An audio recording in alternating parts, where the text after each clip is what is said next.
Buenos días.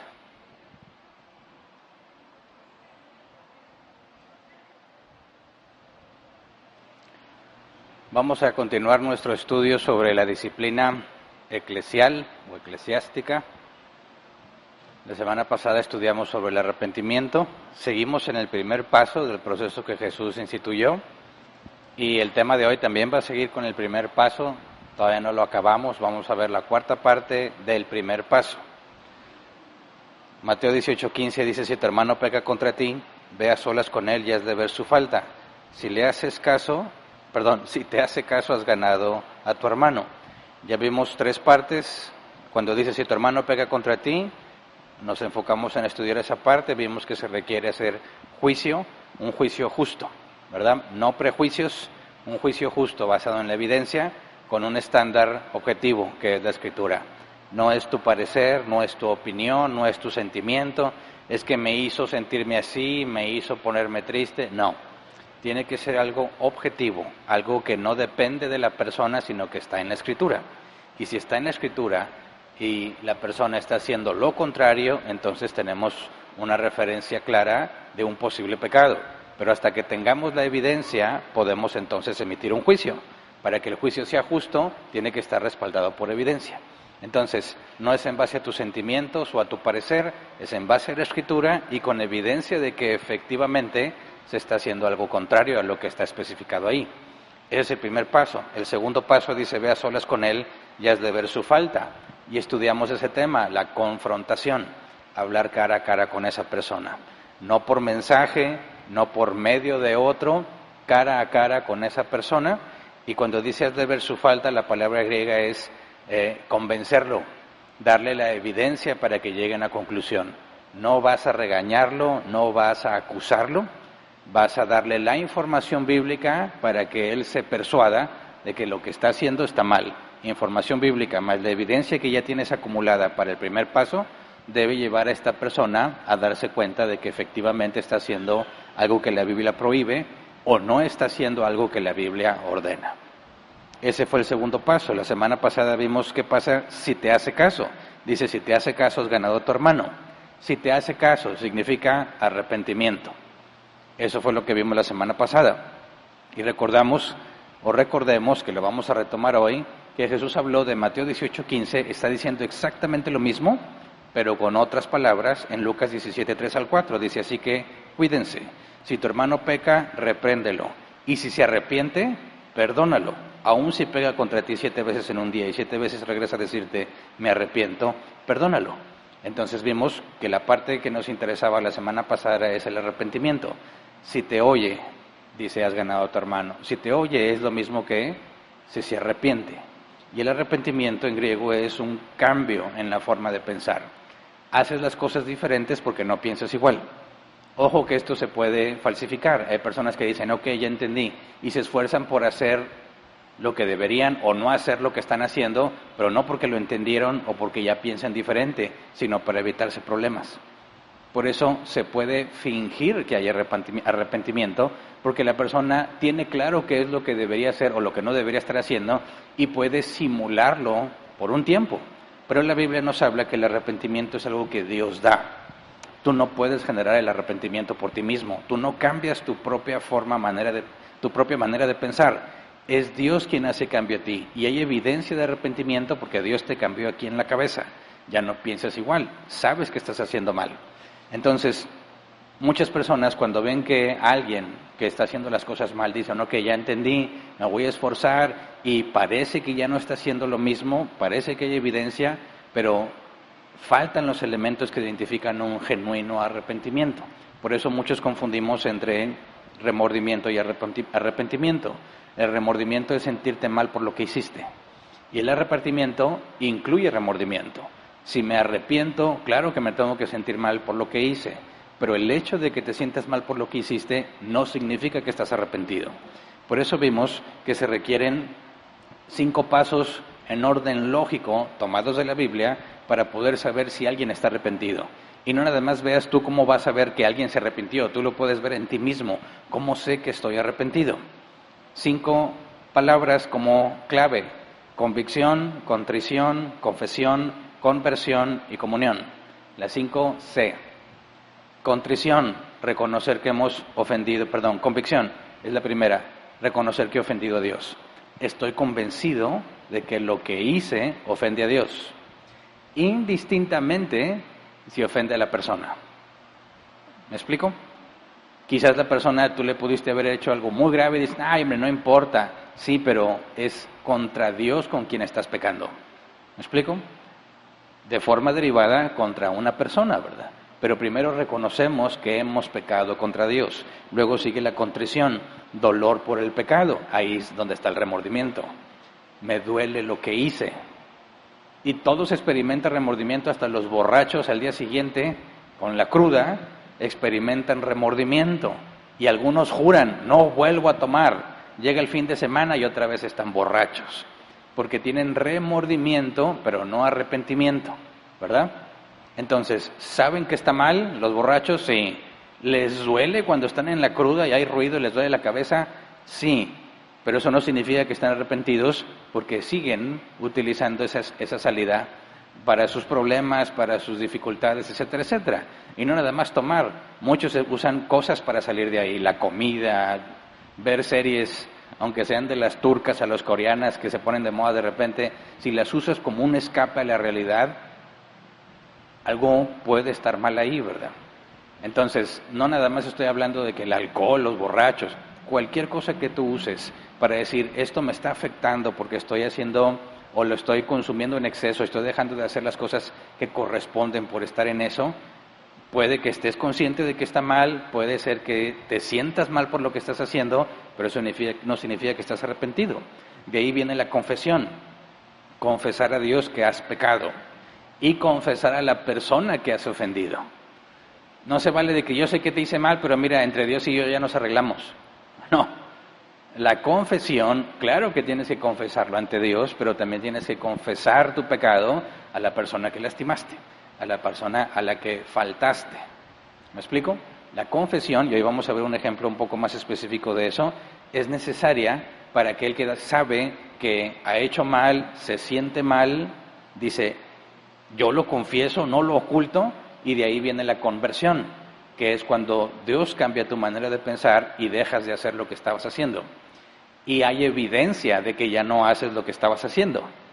Y en esa conversión se restaura la comunión con Dios, se experimenta una relación más, entre comillas, cercana, porque no es que Dios esté lejos, ¿verdad? Dios es omnipresente, pero hablamos de una relación con Dios, comunión más cercana, porque ya no estás huyendo por tu pecado.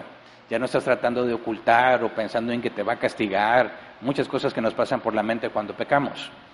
Entonces, convicción, contrición, confesión, conversión y comunión. Lo vimos la semana pasada. Estas 5 palabras nos dan la clave para entender cuándo podemos afirmar, aunque todavía podemos equivocarnos porque hay muy buenos actores, pero podríamos, humanamente hablando, decir, hay arrepentimiento en esta persona. Ahí están las evidencias. Entonces, ¿qué pasa si ya tienes esas evidencias de arrepentimiento? Si se arrepiente, dice Mateo 18:15, has ganado a tu hermano. Pero Lucas 17 dice, si se arrepiente, perdónalo. Perdónalo. Y eso es lo que vamos a estudiar el día de hoy, el perdón. Porque aunque todos hablamos del perdón, también es un tema que genera mucha confusión entre los cristianos. Y ni se diga el mundo no entiende lo que es perdonar. Pero los cristianos son los que me interesan, hablan de perdón en términos que no son bíblicos y lo enseñan y lo dicen como si fuese una verdad claramente revelada en la Escritura y cometen graves errores y se cometen graves abusos y toman psicología que no parte de la Escritura y tratan de explicar con psicología cuál es el perdón y se separa gravemente de lo que la Biblia dice. Por eso cuando hablamos del perdón bíblico tenemos que ir a la Escritura para concluir de la Escritura. No concluir de lo que han dicho personajes famosos o de lo que te han enseñado personas respetables o lo que tú viviste o lo que experimentaste o lo que dice un estudio en psicología. Mira, toda verdad es verdad de Dios, ¿verdad? Toda verdad. No digo que la Biblia es la única fuente de verdad. Ningún cristiano afirma eso. Toda verdad es verdad de Dios, pero la Escritura es la máxima autoridad. Así que si la Escritura afirma algo y tú me dices que otra cosa es verdad, pero contradice la Escritura, no te voy a creer. Eso significa ser sola Escritura. La Escritura no es la única fuente de verdad, es la máxima autoridad. Entonces, si nuestro concepto del perdón proviene de la Escritura, podemos decir, entonces, ¿la psicología está bien o está mal cuando habla del perdón? ¿Tu pastor querido y adorado que te enseñó durante muchos años está bien o está mal partiendo de lo que dice la Escritura? ¿Tu experiencia está bien o está mal partiendo de lo que dice la Escritura? Pero esa es la fuente, la Escritura, y ese es nuestro enfoque el día de hoy. Y son temas que parecen muy complicados, pero a la luz de la Escritura se simplifican mucho. El problema es que hay muchas fuentes de información cuando se habla del perdón, y en Árbol Plantado hemos sido duramente criticados cuando hablamos de estos temas, porque la gente nos acusa de tener falta de amor. No aman ahí, son muy duros, muy estrictos. Bueno, vamos a juzgar en base a la Escritura qué es el perdón y entonces podamos sacar conclusiones. Entonces, antes de empezar a estudiar, vamos a orar así como estamos. Señor, te damos muchas gracias por este día y gracias porque si no fuera por tu perdón de nuestros pecados, no estaríamos aquí, Señor. Ayúdanos a entender cómo es que tú nos perdonas y cómo tú nos mandas que perdonamos a otros. Ayúdanos a hacerlo como la Biblia enseña para ser imitadores tuyos. El apóstol Pablo nos dijo, imítenme a mí como yo imito a Cristo. Queremos imitar a Cristo, Señor, queremos ser como tú. Ayúdanos a explicar de forma clara, ayúdanos a entender qué creemos, por qué lo creemos, cómo lo aplicamos y cómo lo enseñamos a otros. Te lo pedimos en el nombre de Jesús. Amén. Bien, recordemos nuevamente leyendo este paralelismo entre Mateo 18:15 y Lucas 17. Mateo 18:15, si tu hermano peca contra ti, ve a solas con él y has de ver su falta. Si te hace caso, has ganado a tu hermano. Lucas 17:3-4, así que cuídense. Si tu hermano peca, repréndelo, y si se arrepiente, perdónalo. Aun si peca contra ti 7 veces en un día, y 7 veces regresa a decirte, me arrepiento, perdónalo. Ok, nos están hablando de lo mismo, y para este tema en particular, Lucas 17, versículo 4, nos agrega información interesante. No importa cuántas veces vengan a pedirte perdón, perdónalo. Y esto es parte de lo que genera mucha confusión. Pero fíjate bien, no nada más es venir a perdón. Dice, cuando regrese a decirte, me arrepiento, entonces perdónalo. Si te está diciendo que está arrepentido, ojo, no te está diciendo que tú le creas todo lo que diga. Ya estudiamos el tema del arrepentimiento. Dice, me arrepiento y tienes la evidencia, entonces perdónalo. ¿Cuántas veces? Todas las veces. Ok, arrepentirse, ya lo estudiamos, cambio en la forma de pensar. Si tu hermano peca, juicio justo, repréndelo, confrontación. Y si se arrepiente, arrepentimiento, perdónalo. Griego es enviar lejos, permitir, liberar, saldar, cesar la culpa. Eso es lo que significa la palabra perdón en griego, en este versículo en particular. Entonces, no es una sugerencia, es un mandato. Es un mandato. Si se arrepiente, perdónalo. No es considera perdonarlo. Cuando vemos un mandato de este tipo, podemos concluir sin lugar a dudas que el perdón no es algo emocional. Porque no nos mandan que sintamos algo o que experimentemos alguna emoción. No, a pesar de lo que sientas y a pesar de las emociones, el mandato es claro, perdónalo. Así que es un acto voluntario. Cuando la Escritura dice, maridos amen a sus esposas, no está diciendo que sientas mariposas en el estómago toda la vida por ella. No, porque también dice que amen a sus enemigos. Ama a tus enemigos y también dice, ama a tu esposa, aunque sea tu enemiga, tienes que amarla. Y ese mandato no es algo emocional, es un acto voluntario. Así que perdonar no tiene que ver con los sentimientos. No tiene conexión alguna con los sentimientos. Es un acto de la voluntad. Decides perdonar y eso trae implicaciones y trae consecuencias. Entonces, ¿por qué? ¿Por qué debo de perdonar siempre? Jesús nos da una ilustración en el propio capítulo de Mateo 18. Leamos Mateo 18, 21 al 35. Dice, Pedro se acercó a Jesús y le preguntó, Señor, ¿cuántas veces tengo que perdonar a mi hermano que peca contra mí? ¿Hasta 7 veces? Pues es que hay unos que sí, como dicen acá, los más jóvenes se pasan de lanza. Una y otra y se equivocan y te perjudican, una y otra. Y yo entiendo muy bien a Pedro, Señor, ¿hasta cuántas veces? Tiene que haber un límite, ¿no? Tiene que haber un límite, ¿hasta 7? ¿Y qué le responde Jesús? No te digo que hasta 7 veces, sino hasta 77 veces, le contestó Jesús. Por eso el reino de los cielos se parece a un rey que quiso ajustar cuentas con sus siervos. Al comenzar a hacerlo, se le presentó uno que le debía miles y miles de monedas de oro.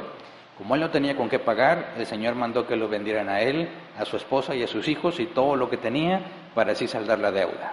Pausa. Una deuda impagable y trata de recuperar algo diciendo, véndelo como esclavo. ¿Cuánto costaba un esclavo? 30 monedas de plata. Véndelo a él, a su esposa y a sus hijos y mínimo sacamos algo, porque si le debe miles de monedas, iba a sacar muy poco vendiéndolos, pero algo es algo, ¿no? De perdido. Dice, versículo 26, el siervo se postró delante de él, tenga paciencia conmigo, le rogó, y se lo pagaré todo. El Señor se compadeció de su siervo, le perdonó la deuda y lo dejó en libertad. Al salir, aquel siervo se encontró con uno de sus compañeros que le debía 100 monedas de plata. Lo agarró por el cuello y comenzó a estrangularlo. Págame lo que me debes, le exigió. Su compañero se postró delante de él, ten paciencia conmigo, le rogó, y te lo pagaré. Pero él se negó, más bien fue y lo hizo meter en la cárcel hasta que pagara la deuda. Cuando los demás siervos vieron lo ocurrido, se entristecieron mucho y fueron a contarle a su señor todo lo que había sucedido. Pausa. ¡Qué chismosos! Metiches. ¿A ellos qué les importa? Hay mucha gente que piensa así. Ahora, van y le chismean al dueño, ¿verdad? Y el dueño no los regaña por haberle chismeado, ¿verdad? De hecho, algo muy similar sucede en las cartas del apóstol Pablo, cuando él dice, ya me dijeron que hay conflictos entre ustedes. Dice, mira, chismosos. Y Pablo no regaña a los que le dieron la información. ¿Qué está pasando aquí? ¿Hay chismes buenos? No, no hay chismes buenos. Y los chismosos están en la misma lista de los homicidas y de los adúlteros que irán al infierno si no se arrepienten. Entonces, ¿cómo es posible que vayan y le chismeen y nadie les diga nada? Porque eso no es un chisme. Darle la información a la persona que tiene la responsabilidad no es un chisme, es un reporte. Chisme es darle información a personas que no tienen nada que ver con esa información. Información no verificada. No te consta que es verdad y se lo cuentas a una persona que no tiene por qué saberlo.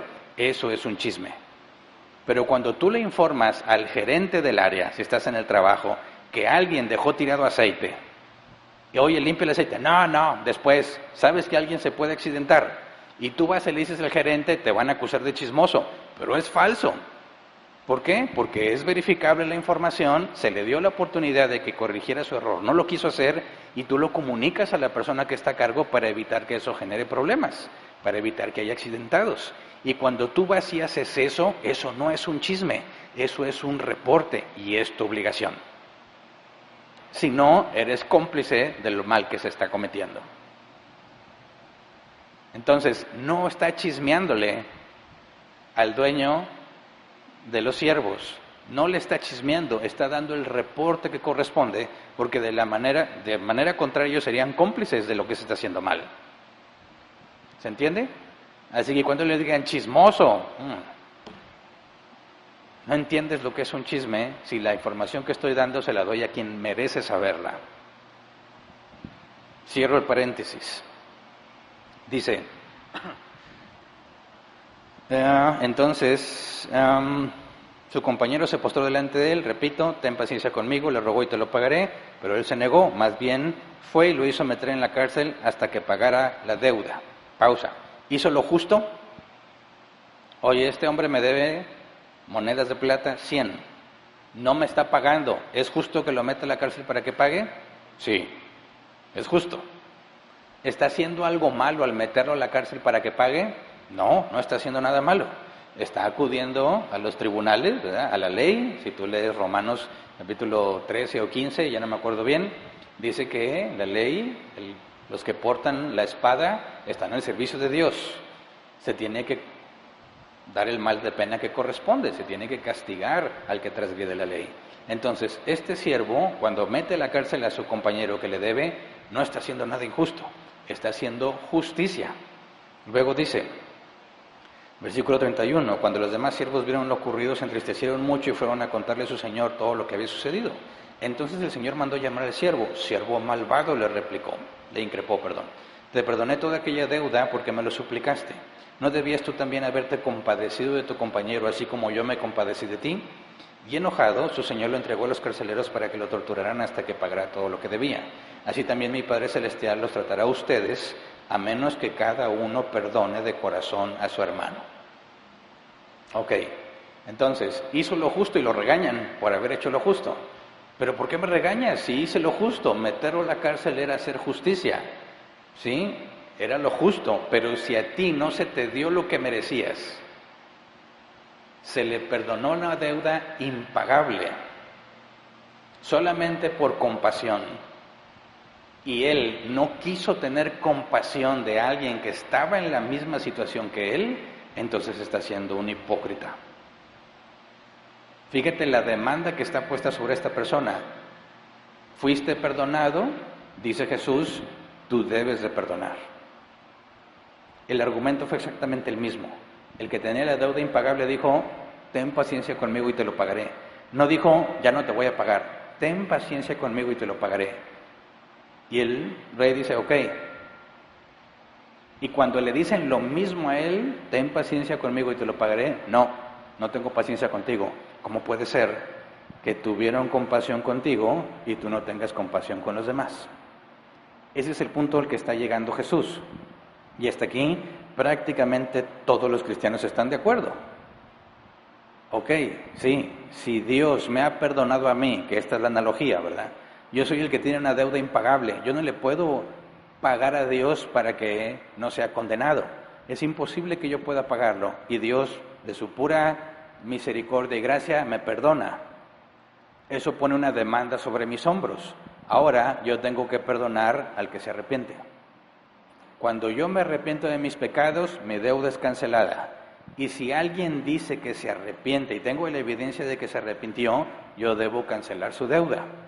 Así como Dios me mostró amor a mí, yo muestro amor a los demás. ¿Es justo que yo sea condenado? Sí, porque he pecado. Sin embargo, Dios decide perdonar mi deuda porque hay arrepentimiento.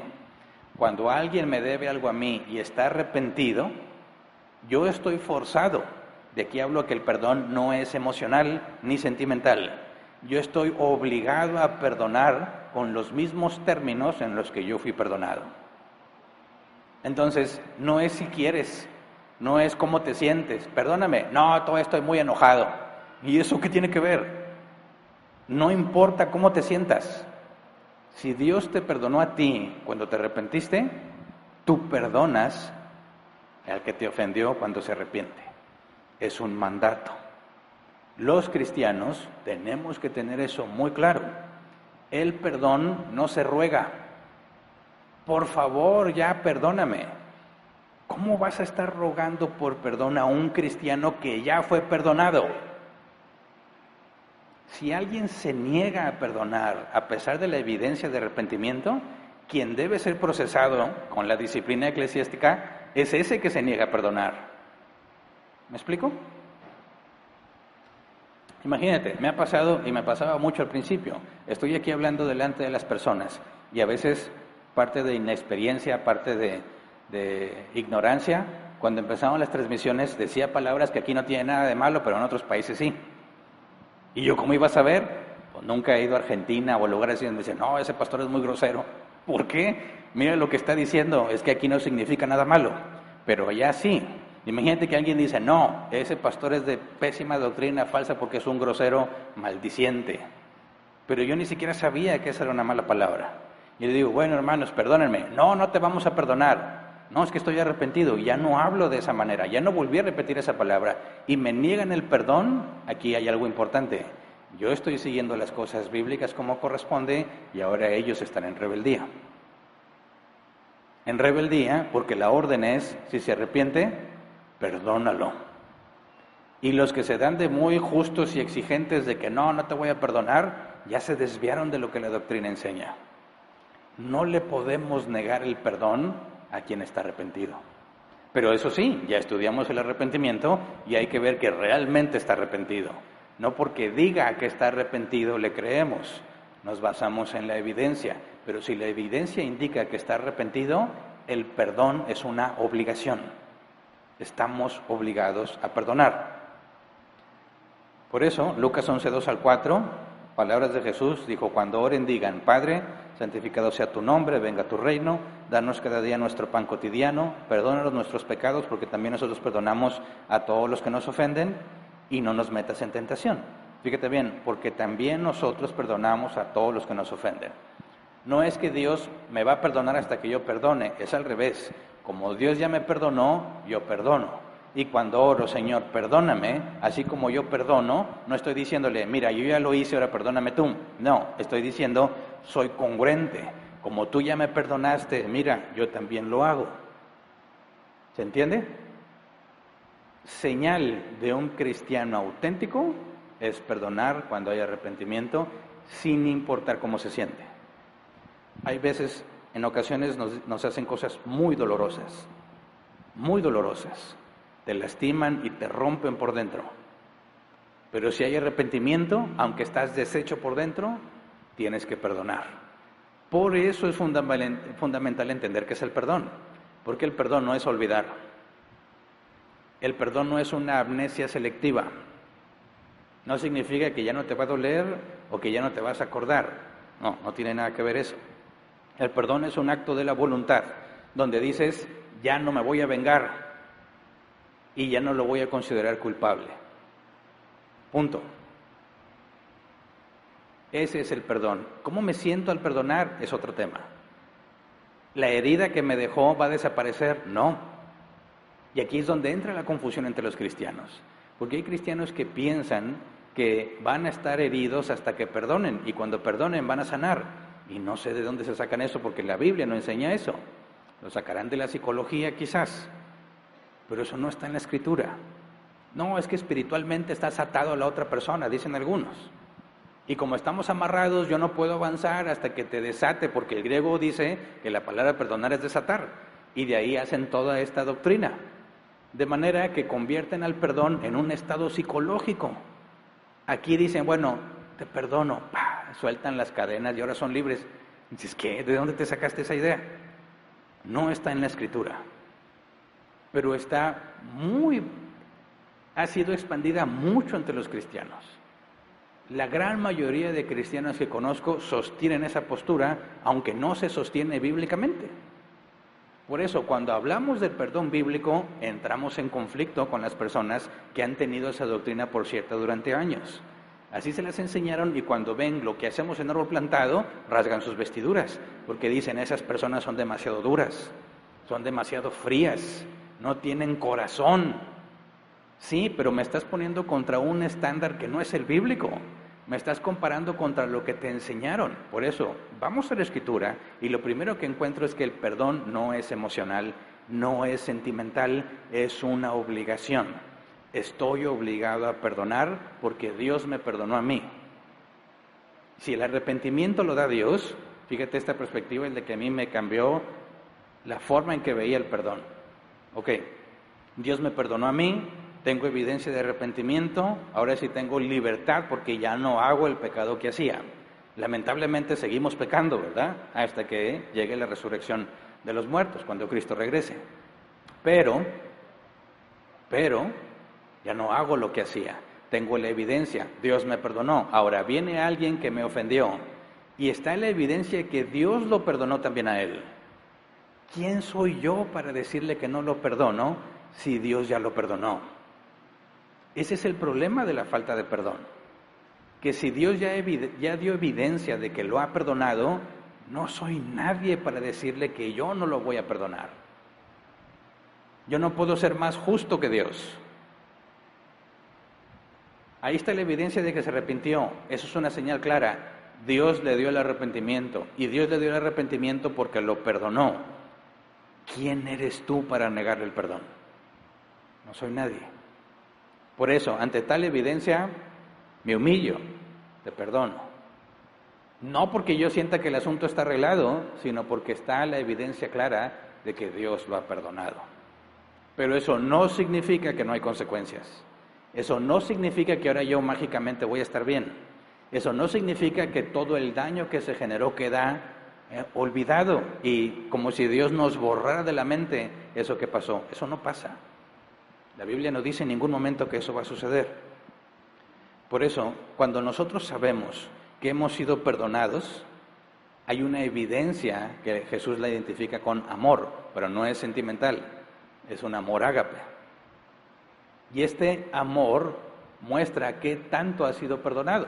Lucas 7, 39 al 47 dice, al ver esto, el fariseo que lo había invitado dijo para sí, si este hombre fuera profeta, sabría quién es la que lo está tocando y qué clase de mujer es, una pecadora. Entonces Jesús le dijo, a manera de respuesta, Simón, tengo algo que decirte. Dime, maestro, respondió. 2 hombres le debían dinero a cierto prestamista. Uno le debía 500 monedas de plata y el otro 50. Como no tenían con qué pagarle, les perdonó la deuda a los 2. Ahora bien, ¿cuál de los 2 amará más? Supongo que aquel a quien más le perdonó, contestó Simón. Has juzgado bien, le dijo Jesús. Luego se volvió hacia la mujer y le dijo a Simón, ¿ves a esta mujer? Cuando entré en tu casa no me diste agua para los pies, pero ella me ha bañado los pies en lágrimas y me los ha secado con sus cabellos. Tú no me besaste, pero ella desde que entré no ha dejado de besarme los pies. Tú no me ungiste la cabeza con aceite, pero ella me ungió los pies con perfume. Por esto te digo, si ella ha amado mucho, es que sus muchos pecados le han sido perdonados. Pero a quien poco se le perdona, poco ama. Aquí está otro dato importante. Si tú cometiste una falta grave y Dios te perdonó, esta evidencia de esta mujer, que no le importa lo que opinen de ella, no le importa que está entrando a un lugar donde supuestamente son puros hombres justos, donde sabe que ella no es aceptada porque es una mujer de la calle, donde sabe que ella no puede atreverse a tocar a un rabino, a un maestro, porque él no lo permitiría, y aún así va y lo hace, y se humilla delante de todos, y no le importa lo que piensen de ella, y da evidencias claras de amor porque se sabe perdonada. Esa es la señal de alguien que fue perdonado, y ¿cómo te atreves a negarle el perdón a quien da esa señal? ¿Se entiende? Pero fíjate bien, es visible cuando Dios perdonó a alguien. Es visible, no oculta su pecado. Manifiesta públicamente que aunque su pecado era muy grave, Dios lo perdonó. Dios la perdonó.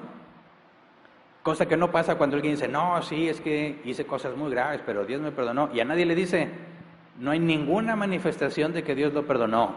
Decide guardarlo como algo entre Dios y él. Eso no se parece a lo que la Escritura enseña. ¿Dónde está la confesión? ¿Cómo es que dejas en claro que tú eres una basura, pero Dios te perdonó? ¿Se entiende? Ante esa evidencia, no podemos negar el perdón. Es imposible. Nadie que se diga cristiano puede decir, sí, pero no te perdono por lo que me hiciste. Mostraría una profunda ignorancia de las Escrituras y no tiene claro la enorme deuda que Dios le perdonó a él. Porque si pusieras ese ejemplo, oye, debes tu casa, ¿cuánto? Unos 3 millones, ok. Y alguien dice, ya, perdonado. Y alguien te debe 500 y te enojas con la persona que te debe 500, no estás entendiendo lo que hicieron por ti. Ese es el punto y hay que dejarlo muy en claro. Debemos imitar a Dios. Así como Él nos perdona cuando nos arrepentimos, nosotros perdonamos cuando alguien se arrepiente. Dice Hebreos 8:12, yo les perdonaré sus iniquidades y nunca más me acordaré de sus pecados. Aquí hay algo muy interesante. Dios es omnisciente, ¿verdad? Todo lo sabe. ¿Es posible que Dios se olvide de algo? No, porque entonces no sería omnisciente. Entonces, ¿por qué Dios dice, nunca más me acordaré de sus pecados? ¿Está diciendo que va a dejar de ser omnisciente? No, porque Dios no puede dejar de ser Dios. ¿A qué se refiere? No a que Dios perdió el conocimiento de lo que pasó, sino que te va a tratar como si eso no hubiese pasado. ¿Se entiende? Entonces, cuando perdonamos, No es amnesia selectiva, no es que ya no me acuerdo. Por supuesto que me acuerdo, pero no te voy a seguir acusando por eso. ¿Me escucharon bien las esposas? Que tienen ahí un disco duro de estado sólido, que tienen información de años y años, cosas que supuestamente están arregladas, pero vuelven a salir. ¿Qué pasó? No te dejes usar por el diablo.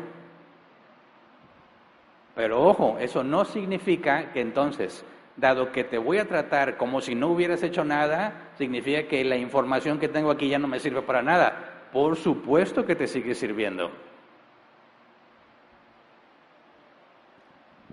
Pero fíjate, si Dios, que es omnisciente, dice, nunca más me acordaré de tus pecados, y nosotros debemos imitarlo a Él, debemos decir, sí, aunque sé bien el daño que me hiciste, no te voy a tratar basado en esa información, acusándote por lo que me hiciste. Si te arrepentiste, no te voy a volver a acusar por eso. Pero eso no significa que voy a confiar en ti. ¿Se entiende la diferencia? Yo no le puedo estar sacando a carro, ¿te acuerdas ese día? 15 de octubre de 1997. No, no se me va a olvidar, estábamos así y esto, y tú me hiciste. Ojo, si eso quedó perdonado, no me puedes seguir acusando por eso. Pero, si lo que te hice afectó gravemente la confianza que tenías en mí, yo me tengo que ganar esa confianza. Tengo que recuperar la confianza perdida. No me la vas a volver a dar como si nada hubiera pasado, porque el que está mal eres tú. ¿Se entiende? Entonces,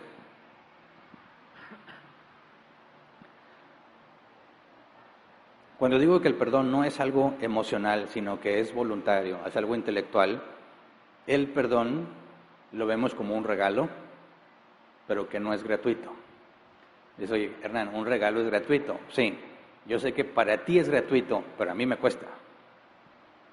En los dos ejemplos, de los que deben dinero y se les perdona la deuda, ¿de dónde sale el dinero que ellos debían? Pues de ningún lado. Ese dinero se perdió. ¿Y quién absorbió el costo? El que los perdonó.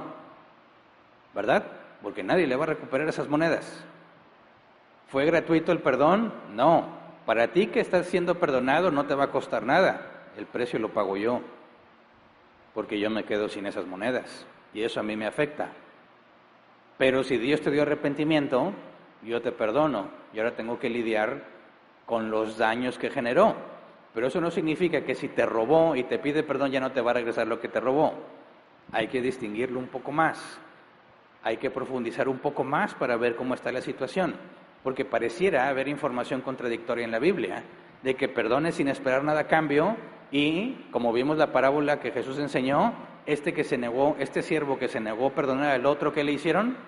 Lo metieron a la cárcel hasta que pagara. ¿Hubo consecuencias? Claro, pero oye, ¿no había sido perdonado? Sí, pero ya no, porque se hizo justicia ante alguien que fue injusto con los demás. Fíjate bien, no pagó, se le perdona, muestra que él no está dispuesto a dar ese mismo perdón, entonces tú tienes que pagar lo que hiciste porque es justo. Tú has decidido que se te aplique justicia en lugar de la misericordia que se te dio. Entonces vas a ser tratado como tú trataste a los demás porque es lo justo. ¿Hubo consecuencias? Sí. Esa es la parte importante. ¿Hay que esperar algo a cambio o no? ¿Cuándo sí y cuándo no? ¿O qué onda, verdad? Porque ninguno de nosotros puede decir, voy a perdonar a alguien cuando me nazca hacerlo. Y hay personas que se van al lado opuesto. De hecho, aquí nos han dicho eso. A mí me lo han dicho personalmente. ¿Para qué aplicar Mateo 18? Mejor yo los perdono y ya. ¿Qué opinas? ¿Para qué aplicar Mateo 18:15, Hernán? ¿Para qué le dedicas semanas y semanas a estudiar el proceso de la disciplina? ¿Para qué? Mejor perdónalo y ya. ¿Qué opinas? Pues sí, Hernán, ¿para qué tanto rollo? Tan sencillo que es, tú perdónalo y ya. Ok, esta versión simplista o simplificada es contraria a la Escritura. A mí no se me ocurrió el proceso que estamos estudiando. Es un mandato de Jesús, ¿verdad? Y somos discípulos de Jesús, hacemos lo que Jesús nos dijo. Nos equivocamos muchas veces, sí, pero perseveramos. Ok, entonces, ¿lo perdono y ya? ¿No es necesario seguir este proceso? Eso tiene serias y graves implicaciones. Despegarte de lo que la Escritura dice para simplificar las cosas te va a meter en más problemas, te va a meter en dificultades aún mayores, pero ellos afirman que tienen evidencia bíblica de que así debe de ser. Y esa es la parte en la cual nos han acusado como iglesia y me han acusado a mí en lo personal. Fíjate, vamos a Efesios 4:32. Dice, más bien, sean bondadosos y compasivos unos con otros y perdónense mutuamente, así como Dios los perdonó a ustedes en Cristo. Y dicen, ya está, Hernán, ahí no dice nada de perdonar con arrepentimiento, no dice nada de aplicar disciplina, nada más dice, sean bondadosos y compasivos unos con otros y perdónense mutuamente. Listo. ¿Qué opinas? Lucas 6, 35 al 36, dice, ustedes por el contrario, amen a sus enemigos, háganles bien y denles prestado sin esperar nada a cambio. Así tendrán una gran recompensa y serán hijos del Altísimo, porque Él es bondadoso con los ingratos y malvados. Sean compasivos así como su Padre es compasivo. Y dice, aquí está, sin esperar nada a cambio. Un perdón unilateral. ¿Me hiciste algo? Sí, pero yo ya te perdoné. Listo. Asunto arreglado. No hay que pasar por lo demás.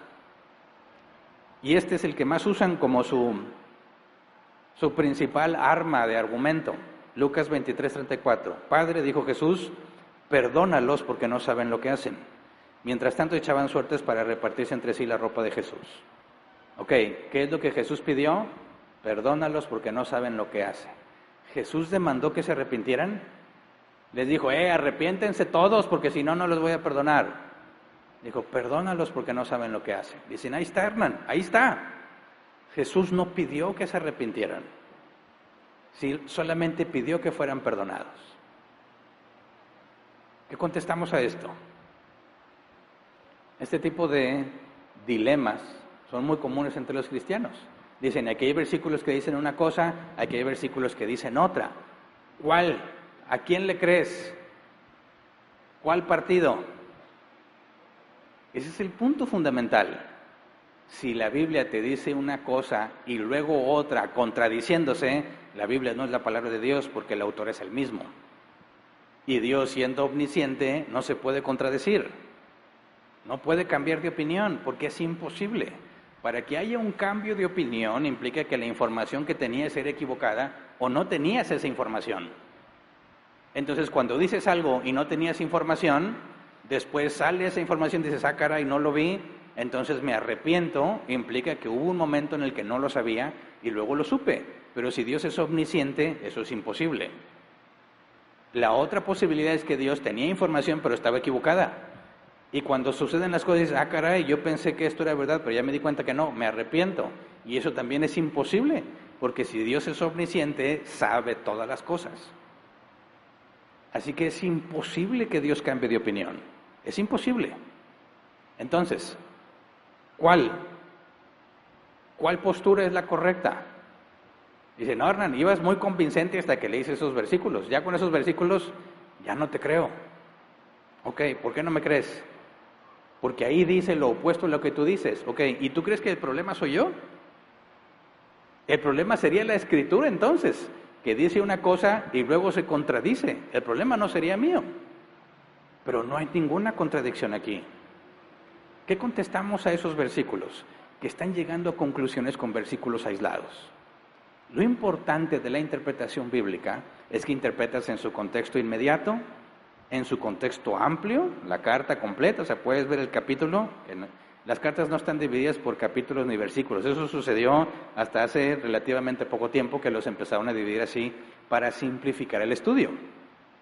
Pero no hay capítulos ni versículos. Entonces tú lees una porción de Lucas 13, en la carta no dice, este es el capítulo 13, eso no existe. Tú lees el contexto inmediato. ¿Qué dice antes? ¿Qué dice después? ¿Qué dice en toda la carta? Es el contexto más amplio. Y luego el contexto bíblico tiene que estar en armonía con todo lo que dice la Biblia. Así que, si realmente se perdona sin arrepentimiento, tienes versículos muy claros que no puedes olvidar.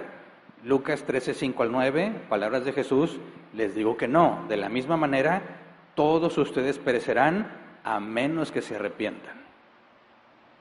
Todos perecerán a menos que se arrepientan. Para que seas perdonado, se requiere arrepentimiento. Lucas 17:3, así que cuídense, si tu hermano peca, repréndelo. Y si se arrepiente, perdónalo. Sí, entonces, si se arrepiente, perdónalo. Condicional, perdón condicionado al arrepentimiento. Hechos 2:38, primer discurso de Pedro. ¿Qué le dice Pedro a la multitud? Arrepiéntanse y bautícese cada uno de ustedes en el nombre de Jesucristo para perdón de sus pecados. Arrepentimiento para perdón. Entonces, ¿se contradice la Biblia? ¿Cómo resolvemos esta aparente contradicción? Porque no hay contradicción y no es difícil resolverla. Lo único que se requiere es profundizar un poco más. Las conclusiones a las que tenemos que llegar tienen que partir de toda la Biblia, de todos los versículos, no aislando unos cuantos para decir, pues yo creo esto. No puedo aislar los que dicen que es condicional el perdón y decir, por lo tanto, se requiere arrepentimiento, pero a los demás no les hagas caso. A los otros versículos no los tomes en cuenta. Eso sería un grave error. Y al revés, el que diga, mira, aquí no dice nada de arrepentimiento, entonces, para mí me quedo con esa. No, ¿qué haces con los otros versículos? Entonces tenemos que ver cómo es que todo eso armoniza sin contradicción. ¿Cuál postura es la correcta? Vamos a hacerlo. Consideremos estas palabras de Jesús en Lucas 6, 27 al 36. Dice, pero ustedes que me escuchan les digo, amen a sus enemigos, hagan bien a quienes los odian, bendigan a quienes los maldicen, oran por quienes los maltratan. Si alguien te pega en una mejilla, vuélvele también la otra. Si alguien te quita la camisa, no le impidas que se lleve también la capa. Dale a todo el que te pida, y si alguien se lleva lo que es tuyo, no se lo reclames. Traten a los demás tal y como quieren que ellos los traten a ustedes. ¿Qué mérito tienen ustedes al amar a quienes los aman? Aún los pecadores lo hacen así. ¿Y qué mérito tienen ustedes al hacer bien a quienes les hacen bien? Aún los pecadores actúan así. ¿Y qué mérito tienen ustedes al dar prestado a quienes pueden corresponderles? Aún los pecadores se prestan entre sí esperando recibir el mismo trato. Ustedes, por el contrario, amen a sus enemigos, háganles bien y denles prestado sin esperar nada a cambio. Así tendrán una gran recompensa y serán hijos del Altísimo, porque Él es bondadoso con los ingratos y malvados. Sean compasivos, así como su Padre es compasivo. ¿De qué está hablando aquí? ¿Hermanos o enemigos? Enemigos. ¿Cómo debes tratar a tu enemigo? Se resume en el versículo 35-36. Ustedes, por el contrario, amen a sus enemigos, háganles bien y denles prestado sin esperar nada a cambio. Así tendrán una gran recompensa y serán hijos del Altísimo, porque Él es bondadoso con los ingratos y malvados. Dios es bondadoso con los ingratos y malvados, tú también. Ese es el principio. Sean compasivos, así como su Padre es compasivo. La compasión, Real Academia Española, empatía en el dolor ajeno. Ponerme en los zapatos del que está sufriendo y tener pena por lo que está viviendo. Esa es compasión. Ahora, esto, si tú lo llevas al proceso donde alguien está pecando, aquí es donde empieza el error. Entre hermanos, Jesús dijo, si tu hermano peca, ve y repréndele estando tú y él solos, ¿verdad? Aquí dice que si tu enemigo te pide prestado, préstale sin pedir nada a cambio. Ok, ¿es tu hermano tu enemigo? ¿Por qué quieres tratar a los hermanos como enemigos? El enemigo, que no es cristiano, ¿verdad? Porque si es cristiano es mi hermano, no mi enemigo. Ok, entre cristianos, alguien peca, hace algo contra ti. Jesús dijo, ve y haz de ver su falta, ¿verdad? Con los enemigos, dice, tú prestas sin pedir nada a cambio. Y si te quieren quitar la capa, no se la niegues. Sé compasivo con ellos como Dios es compasivo contigo. Y bueno, estamos hablando de cosas diferentes, ¿verdad? Luego, Lucas 23:34, Jesús dice, Padre, dijo Jesús, perdónalos porque no saben lo que hacen. ¿De quién está hablando? ¿De sus hermanos en Cristo? ¿De sus discípulos o de sus enemigos? De sus enemigos. Jesús está haciendo exactamente lo que dijo que debías hacer con los enemigos. Lo maltrataron, lo humillaron, lo golpearon, le escupieron, todo injustamente. ¿Y cuál es la actitud de Jesús hacia ellos? Intercede ante el Padre por ellos. Padre, perdónalos, porque no saben lo que hacen. Ok, Jesús intercede demostrando que no les desea el mal, que así como Dios es compasivo con los ingratos y malvados, Él también es compasivo con los ingratos y malvados. Hasta aquí vamos bien. Jesús está diciendo, como les dije que debían hacer, está dando el ejemplo. Mis enemigos me están torturando, golpeando, humillando injustamente. ¿Y qué hace Jesús? Padre, perdónalos porque no saben lo que hacen. Está haciendo exactamente lo que dijo que deberíamos hacer con nuestros enemigos. Nos está dando el ejemplo, ¿verdad? Ahora, Romanos 12:19 dice, no tomen venganza, queridos hermanos, sino dejen el castigo en las manos de Dios, porque está escrito, mía es la venganza, yo pagaré, dice el Señor. Otra cosa más, cuando tu enemigo te hace daño y te quieres desquitar, ¿qué es lo que dice la Biblia que debes hacer? No te vengues tú mismo, déjaselo a Dios. No tomen venganza, queridos hermanos, sino dejen el castigo en las manos de Dios, porque está escrito, mía es la venganza, yo pagaré, dice el Señor. Ok, Jesús nos está dando el ejemplo. Es compasivo, no les desea el mal, Él no se va a vengar, pide al Padre que no les tome en cuenta su pecado. Ok, pregunto yo, ¿Jesús los perdonó ahí? ¿Sí o no? Jesús les dijo, ¿todos están perdonados? Cuando bajaron al paralítico por el techo en la casa de la suegra de Pedro, Jesús dijo, tus pecados te son perdonados, ¿verdad? Le perdonó los pecados al paralítico.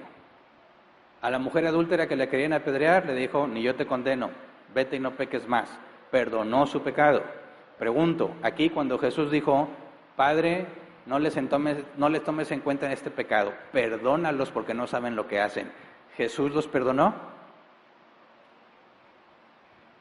¿Sí o no? Dicen, pues sí, ¿no? ¿Sí? Entonces, vamos a ver Hechos 2, 37, 38, primer discurso de Pedro.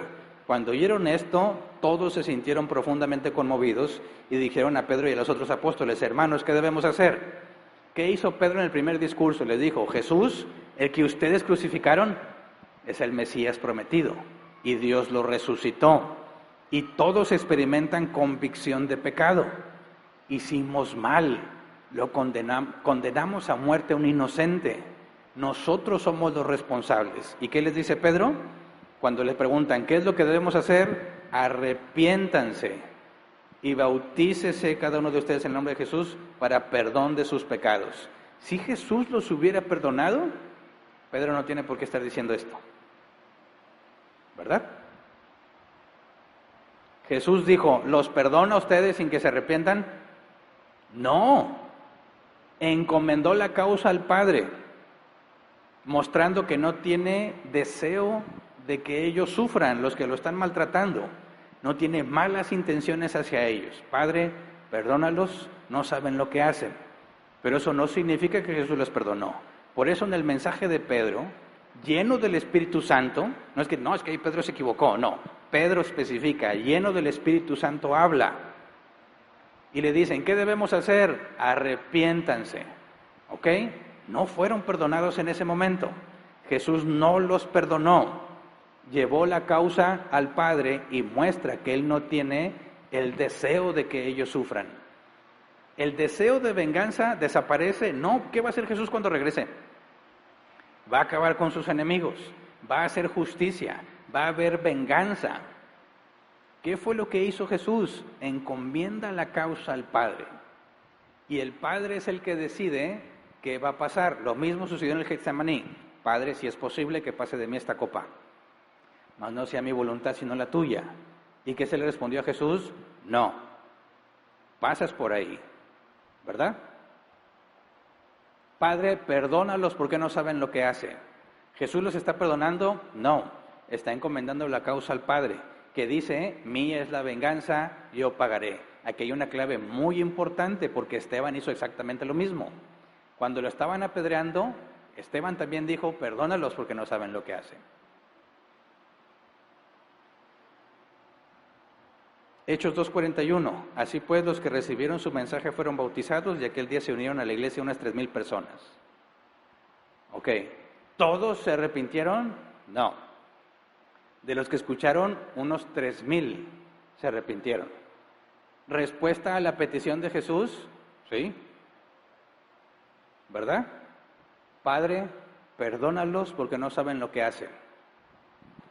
Resucita el tercer día, pasan los 50 días del Pentecostés, Pedro hace su primer discurso y les dice arrepiéntanse, ¿y quién es quien concede el arrepentimiento? Dios. Y como 3,000 personas se arrepintieron. La oración de Jesús fue respondida. Pero ¿cuándo los perdonó Dios? Cuando se arrepintieron. ¿Verdad? No hay perdón sin arrepentimiento. Esteban hizo lo mismo. Hechos 7, 57 al 60. Entonces ellos, gritando a voz en cuello, se taparon los oídos y todos a una se abalanzaron sobre él, lo sacaron a empellones fuera de la ciudad y comenzaron a apedrearlo. Los acusadores encargaron sus mantos a un joven llamado Saulo mientras lo apedreaban. Esteban oraba, Señor Jesús, decía, recibí mi espíritu. Luego cayó de rodillas y gritó, Señor, no les tomes en cuenta este pecado. Cuando hubo dicho esto, murió. ¿Quién estaba ahí? De los personajes citados, de acuerdo en que apedrearan a Esteban, Saulo. ¿Y qué pasó con Saulo?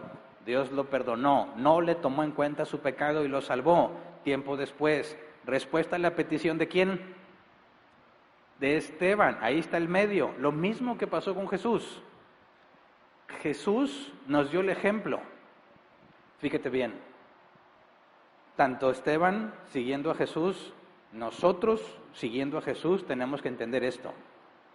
Nosotros debemos estar dispuestos a perdonar si el Padre perdona. No podemos albergar odio contra las personas que nos hicieron mal, porque si Dios las perdona, yo estoy obligado a perdonarlas. Y no les voy a desear el mal, más bien deseo que Dios les conceda el arrepentimiento. Y eso es lo que Jesús está pidiendo y eso es lo que Esteban pidió. Pero mi disposición a perdonar no es lo mismo que perdonarlos. El perdón requiere arrepentimiento. El error de nuestros amigos que nos acusan es confundir la intención de perdonar con perdón. Mi disposición a perdonarte, si Dios te perdona, no es lo mismo a que yo te haya perdonado. Porque cuando se atreven a decir que el perdón es algo espiritual, que es algo que sucede en mí, y te dicen, por ejemplo, escribe en una hoja todas las cosas malas que te hicieron y luego quémala, incéndiala y di, yo los perdono y vas a experimentar libertad. ¿De dónde se sacaron esa brujería? ¿De dónde, hermanos? ¿Dónde dice la Biblia, y escribiréis en un papel y lo quemaréis y seréis libres? No,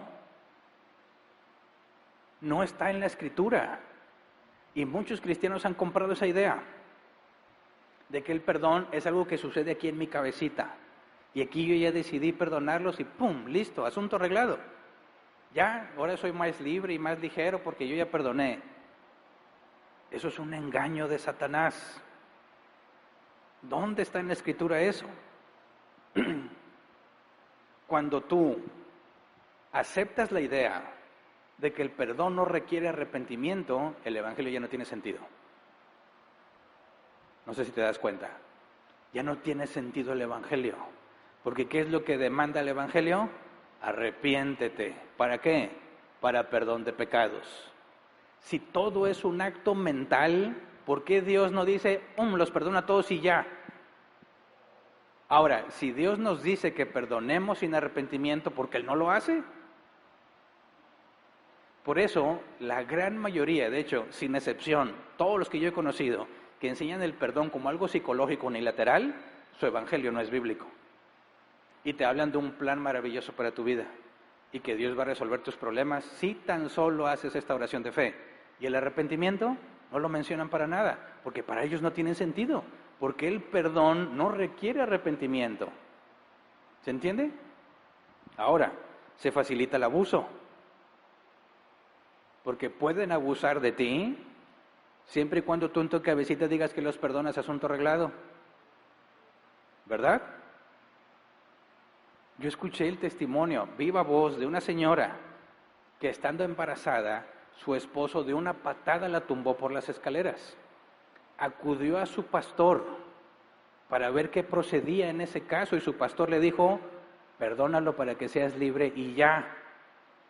Esta señora le hizo caso y en su cabecita lo perdonó y decidió ser libre según lo que dijeron. ¿Y qué crees que hizo este hombre? La siguió golpeando. Y fue con su pastor y su pastor le dijo, tú tienes que perdonar. Y seguía perdonando a su abusador. ¿Y qué crees que seguía haciendo este hombre? Seguía abusando físicamente de ella. La mala doctrina genera mucho daño. Cuando llegó con nosotros le dijimos, te están enseñando completamente mal. ¿Dónde en la Biblia dice que no hay problema que te peguen? Dice, pues que si te dan una mejilla, pues pon la otra. Mis hermanos, ese es el problema de no entender que lo que estamos leyendo no es la palabra de Dios, es una traducción, ¿verdad? Cuando tú te vas al griego, cuando habla de que si te dan en una mejilla, si tú analizas el griego con cuidado, habla de la parte externa de la mano diestra. La mejilla, para que te peguen así o así, determina en cuál mejilla te van a pegar, ¿verdad? Si tú analizas el original, te tienen que pegar en una mejilla con la parte externa, lo que en el contexto cultural, eso era una humillación. Golpear a alguien así, ¡pac!, con la parte externa, era decir, tú no estás a mi nivel. No me agradas, pero no voy a pelear contigo, tú no estás a mi nivel. Y era una forma de humillarlo. ¿Y qué dijo Jesús que hicieras? Ponle la otra. No, somos iguales. No me veas hacia abajo, somos iguales. Eso es lo que Jesús mandó. No dejes que te menosprecien. No dice que dejes que te peguen. Pues me pegó, bueno, pégame acá porque Jesús dijo eso. No. Lo que Jesús está diciendo es, no dejes que te menosprecien. Que no te quieran tratar como inferior. No, si vas a pegar acá, somos iguales. Trátame como si fuésemos iguales. Porque ante los ojos de Dios todos tenemos el mismo valor. Solo hay un hombre amado por sobre todos los hombres, Jesucristo hombre. Todos los demás somos iguales. Así que no, pensar en el perdón unilateral como un estado psicológico facilita el abuso, elimina la responsabilidad y las consecuencias para el agresor. Porque ya no tengo que dar la cara, ya no tengo que hacer nada, porque esa persona ya dijo que me perdonó. Es más, me tiene que perdonar porque ya le dijeron que me tiene que perdonar. Y esa doctrina es muy usada por falsos maestros y líderes abusadores, que como maltratan a su gente, no quieren la consecuencia y les enseñan que solo tienen que liberarse internamente. Así nadie los va a confrontar, así nadie les puede decir nada. Así pueden tener a líderes corruptos enfrente y les dicen, tú nomás ve a Cristo y perdónalo. Qué fácil y qué sencillo. Y desde esa perspectiva entiendo por qué piensan así. Porque si toman esos versículos aislados, sí, si nada más consideras esos pasajes, sí parece que perdonas unilateralmente. Pero si traes todo el contexto, es absurdo pensar que el perdón es unilateral. Se requiere la confrontación, se requiere la restauración. 1 Corintios 6, 1 al 7, dice, si alguno de ustedes tiene un pleito con otro, ¿cómo se atreve a presentar demanda ante los inconversos en vez de acudir a los creyentes? ¿Acaso no saben que los creyentes juzgarán al mundo? Y si ustedes han de juzgar al mundo, ¿cómo no van a ser capaces de juzgar casos insignificantes? ¿No saben que a uno de los ángeles juzgaremos? ¿Cuánto más los asuntos de esta vida? Por tanto, si tienen pleitos sobre tales asuntos, ¿cómo es que nombran como jueces a los que no cuentan para nada ante la iglesia? Digo esto para que les dé vergüenza. ¿Acaso no hay entre ustedes nadie lo bastante sabio como para juzgar un pleito entre creyentes? Al contrario, un hermano demanda al otro y esto ante los incrédulos. En realidad ya es una grave falta solo el hecho de que haya pleitos entre ustedes. ¿No sería mejor soportar la injusticia? ¿No sería mejor dejar que los defrauden? Pablo está hablando del proceso de Mateo 18, 15 al 17. ¿Cómo es posible que no haya entre ustedes alguien que juzgue? No, es que a mí me enseñaron que yo aquí lo perdono en mi cabecita y ya. Qué vergüenza, dice el apóstol Pablo, qué vergüenza que no haya entre ustedes alguien con la capacidad de juzgar. ¿Cuál es el primer paso de Mateo 18:15? El juicio justo. Y dice Pablo, ¿cómo es que ninguno de ustedes puede juzgar? Si el perdón fuera unilateral, Pablo no estaría hablando de esto. No tendría sentido el Evangelio. No tiene sentido, es más, ni la ley tendría sentido. Oye, es que ese señor me robó, tú perdónalo, sé libre, ya no estés atado a esa persona. Ponle en una hoja todo lo que te robó, quema la hoja y di te perdono, y asunto arreglado. No sé si te das cuenta de cómo suena absurdo ese tipo de afirmaciones que los cristianos creen. Por eso, cuando tú tienes esa postura, cuando tú crees que eso es verdad y escuchas lo que hacen en árbol plantado, por supuesto que te vas a espantar. Ahí corren a la gente. Los corren. ¿Qué se creen? Y cuando tuvieron que excomunicar a ancianos, lo dijeron públicamente. Esa gente es el colmo. Estamos haciendo lo que la Biblia dice que se debe de hacer. Si no hay arrepentimiento, no hay perdón. Pero si hay arrepentimiento, estamos obligados a perdonar. ¿Se entiende?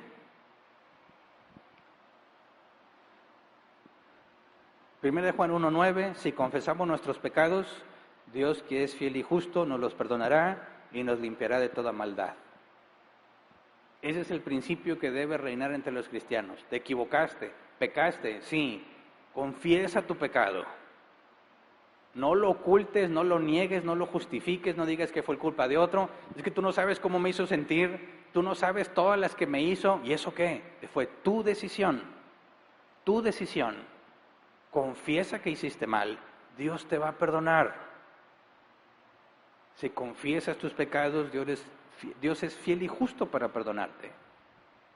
No estés luchando, no, es que así no es. La Escritura claramente dice que eso está mal y lo estás haciendo mal. Dios te va a perdonar. Eres su hijo. Deja de luchar. No, es que mi reputación, esa la arruinaste en el momento en que hiciste lo que no deberías hacer. Y nos dicen, es que tú me la arruinaste porque tú fuiste el que lo sacó a la luz. No, ya estaba arruinada. Yo solamente informé a los demás. Porque tú la arruinas con tus acciones. Pero a nadie le gusta esto. A nadie le gusta, pero tenemos que hacerlo si queremos ser bíblicos. Efesios 4:32, más bien sean bondadosos y compasivos unos con otros y perdónense mutuamente, así como Dios los perdonó a ustedes en Cristo. Podemos decir, ahí no dice que se arrepientan, por favor, hermanos. Toda la evidencia bíblica que dice que sí, no la puedes ignorar. Si aquí dice que se perdonen mutuamente, se sigue el proceso por el cual se da el perdón. ¿Se entiende? No puedo hacer como que los otros versículos no existen y como aquí no dice, pues ya. No, sí existe, claramente. Si se arrepiente, perdónalo. Y aquí dice, perdónense mutuamente. Por lo tanto, lo que Jesús dijo, si tu hermano viene y 7 veces dice que se arrepiente, 7 veces los perdonas. 77 veces 7 dice que se arrepiente, tal número de veces lo perdonas. El arrepentimiento lo da Dios y si Dios lo perdonó, tú no puedes negarle el perdón. Pero eso sí, tiene que haber evidencia de arrepentimiento. Por lo tanto, si 7 veces viene a pedirme perdón por lo mismo, eso no funciona. Porque si te arrepentiste, no puedes volver a decirme que lo volviste a hacer, entonces no estabas arrepentido. ¿Me explico? Cuando dice 7 veces o 77 veces 7, y en cada una se arrepiente, para que sea arrepentimiento bíblico, tienen que ser problemas diferentes. Porque si fuese el arrepentimiento bíblico, no lo va a volver a hacer. No vendría 7 veces con el mismo problema. No, eso significa que no estaba arrepentido. Y eso sería una señal. A ver, vienes otra vez con lo mismo de lo que me dijiste que te habías arrepentido, entonces no estabas arrepentido, por lo tanto no hay perdón, porque no hay evidencia de arrepentimiento. ¿Se entiende? Fíjate bien cómo se puede revertir. Yo te había perdonado porque pensé que había evidencia, pero ahora que no hay evidencia, no hay perdón. Lo mismo que el que le debía una cantidad impagable de monedas de oro al rey. Fue perdonado de su deuda y cuando ven que no hay evidencia de arrepentimiento se le quita. No eres perdonado, no hay evidencia de lo que realmente eres diferente aquí mentalmente, sigues pensando igual. Colosenses 3, 12 al 13, por lo tanto, como escogidos de Dios santos y amados, revístense de afecto entrañable y de bondad, humildad, amabilidad y paciencia, de modo que se toleren unos a otros y se perdonen, si alguno tiene queja contra otro, así como el Señor los perdonó, perdonen también ustedes. Y Dios dice, arrepiéntanse para que sean perdonados. Nosotros decimos lo mismo, arrepiéntete para que seas perdonado. Así como Dios me perdonó, yo perdono. Lo mismo, el mismo tipo de perdón condicionado. Por eso, con esta información, es claro y es perfectamente comprensible que nos acusen de ser muy estrictos, ¿verdad? Entiendo que nos acusen de eso. Entiendo que nos digan que somos muy duros. Sí. Lo que no nos pueden decir es que no es bíblico, ¿verdad? No es bíblico. Por supuesto que es difícil. Veamos un caso práctico. Si un adúltero se arrepiente verdaderamente, su cónyuge, la parte inocente, ¿debe perdonarlo, sí o no? Sí. ¿Significa que deben seguir casados, sí o no?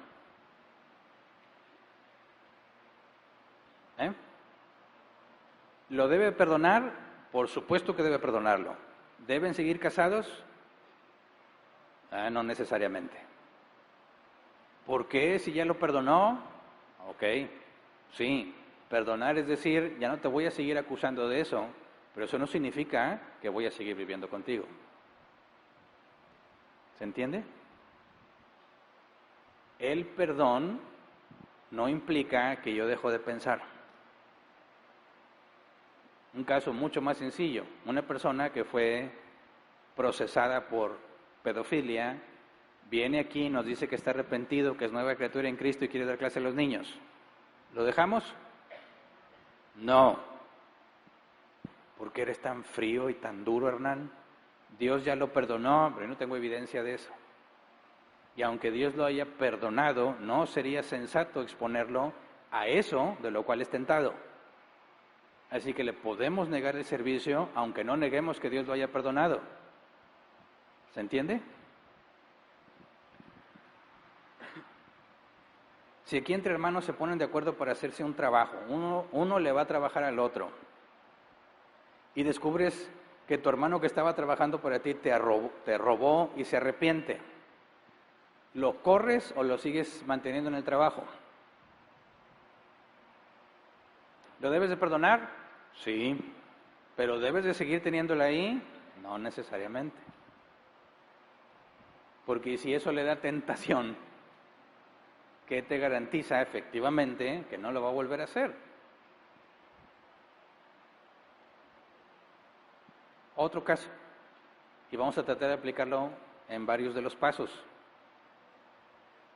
Una persona, una muchacha, se enamora perdidamente de un incrédulo. Locamente enamorada. Y él le corresponde. Están enamorados los dos. Quieren hacer un noviazgo porque quieren llegar a casarse. ¿Hay algo que diga la Escritura con respecto a ese tipo de cosas? Por supuesto, no te unes en yugo desigual. Ok, la chica no quiere dejar al chico. ¿Qué procede? Están enamorados, son jóvenes. El amor es puro y el amor es de Dios. ¿Qué dice la Escritura? No te unas en yugo desigual. ¿Bíblicamente existe el concepto de noviazgo? Sí. Es el equivalente a estar desposados. ¿Y para qué era el noviazgo? Es la antesala al matrimonio. Es la prueba final y definitiva para ver si se van a casar o no. El hombre tenía que buscar el lugar donde van a vivir y la mujer tenía que permanecer fiel y atenta para cuando él regresara. Si uno de los dos no cumplía, se anulaba el compromiso. Ese es el concepto de noviazgo bíblico. Es novio de un incrédulo, novia de un incrédulo. ¿Qué procede en ese caso? ¿Dejamos que se amen a ver hasta que se quieran casar? No, el concepto de noviazgo es la antesala al matrimonio. En la Biblia no hay novios porque se gustan y ya. No existe eso en la Biblia. El noviazgo es, me voy a casar, nos vamos a casar y vamos a estar en una relación especial que por supuesto excluye el sexo y todas esas cosas, porque eso es solo en el matrimonio. Y ese periodo es la última prueba para saber si están tomando la decisión correcta. Van a tener que trabajar juntos, pasar más tiempo juntos, hacer las cosas juntos, tomar decisiones juntos, sin estar casados, sin vivir juntos, ni nada de ese tipo de cosas. No es seguro que se vayan a casar, pero ellos están convencidos. Ok, puede ser novia, puede ser novio de una incrédula, puede ser novia de un incrédulo, no. Se habla con la chica. A ver, un juicio justo, no te unas en yugo desigual. El noviazgo es la antesala del matrimonio, ok. Tú estás de novia con un incrédulo y tú sabes para qué es el noviazgo, porque quieres llegar a casarte un día con él. ¿Qué procede? Ya he emitido un juicio y es justo, la evidencia es que son novios y la escritura prohíbe ese tipo de cosas. ¿Qué debo de hacer? Ir a hablar con la chica, yo sé que a lo mejor tú piensas que es tan guapo este muchacho, tan buena gente, que ya lo único que le falta, lo único es ser cristiano, todo lo demás ya lo tiene. A lo mejor tú juras que lo vas a convertir, pero la Biblia dice que eso no se debe de hacer. Estás en pecado, ¿correcto? ¿O estoy siendo muy antiguo, viejo, obsoleto y eso ya no se usa? Es la escritura. La escritura. No debes de seguir esa relación. Y ella llora, es que yo lo amo. Este amor viene de Dios. ¿Qué le dirías? Lo que viene de Dios no es opuesto a Dios, ¿verdad? Lo que viene de Dios no contradice la palabra de Dios. Ahora, no te puedo garantizar que el hecho de tu desobediencia garantice que no sea de Dios. Tú puedes confirmar si es Dios o no, diciendo, ¿sabes qué? Esta relación no puede continuar porque yo me sujeto al estándar bíblico. Y quizás con el tiempo, este muchacho tan guapo y único en todo el planeta Tierra, tal vez Dios lo haga nacer de nuevo, tal vez. Pero si tú le dices, tienes que hacerte cristiano para poder andar conmigo, ¿qué crees que se le va a ocurrir al muchacho? Pues ya sé, pues me hago cristiano. ¿Y qué tienen que hacer los cristianos? Pues van a la iglesia y se bautizan, pues yo voy. ¿Y ya vamos a poder andar? Ya vamos a poder andar.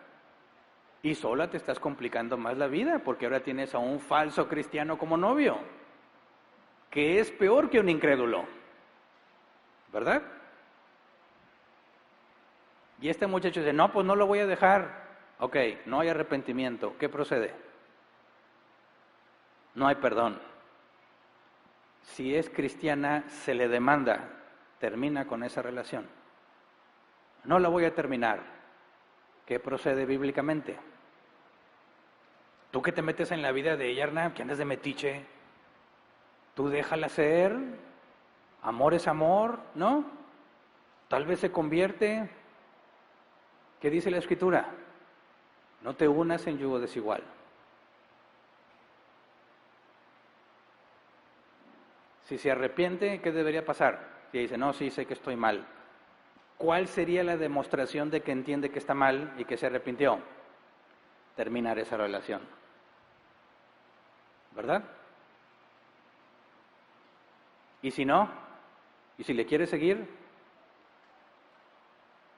entonces dice la Escritura, palabras de Jesús, trae 2 o más testigos.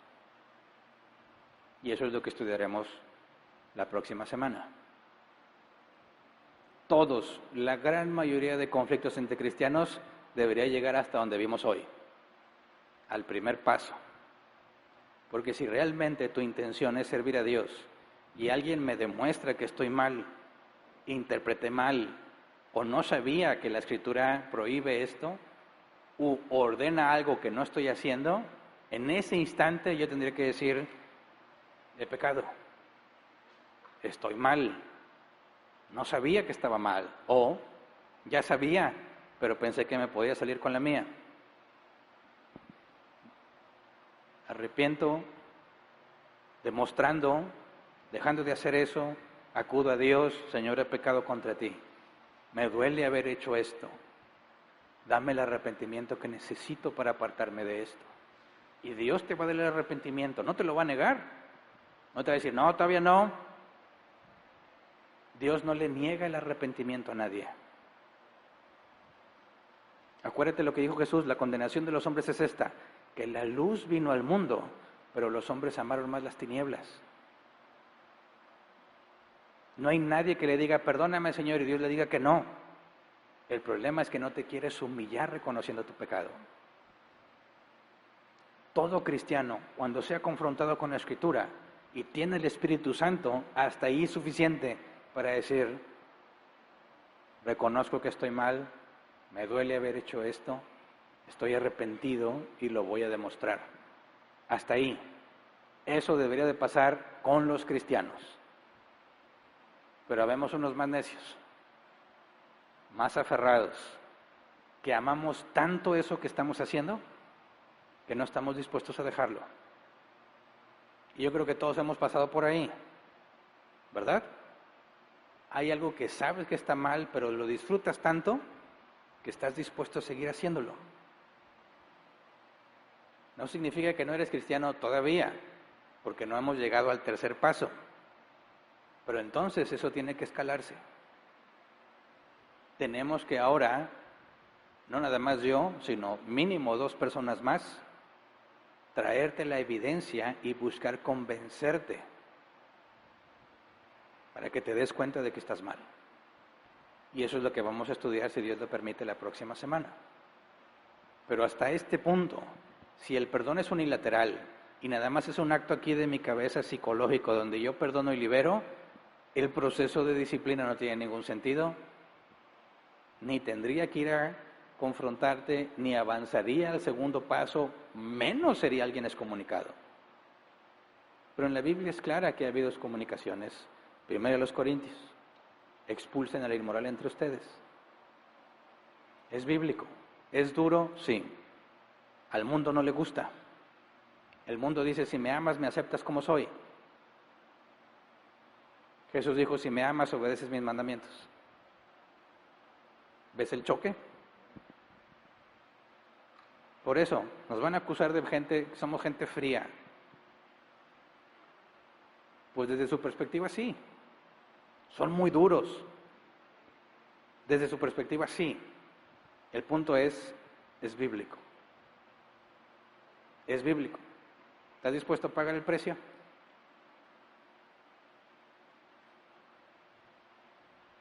Gente extremista.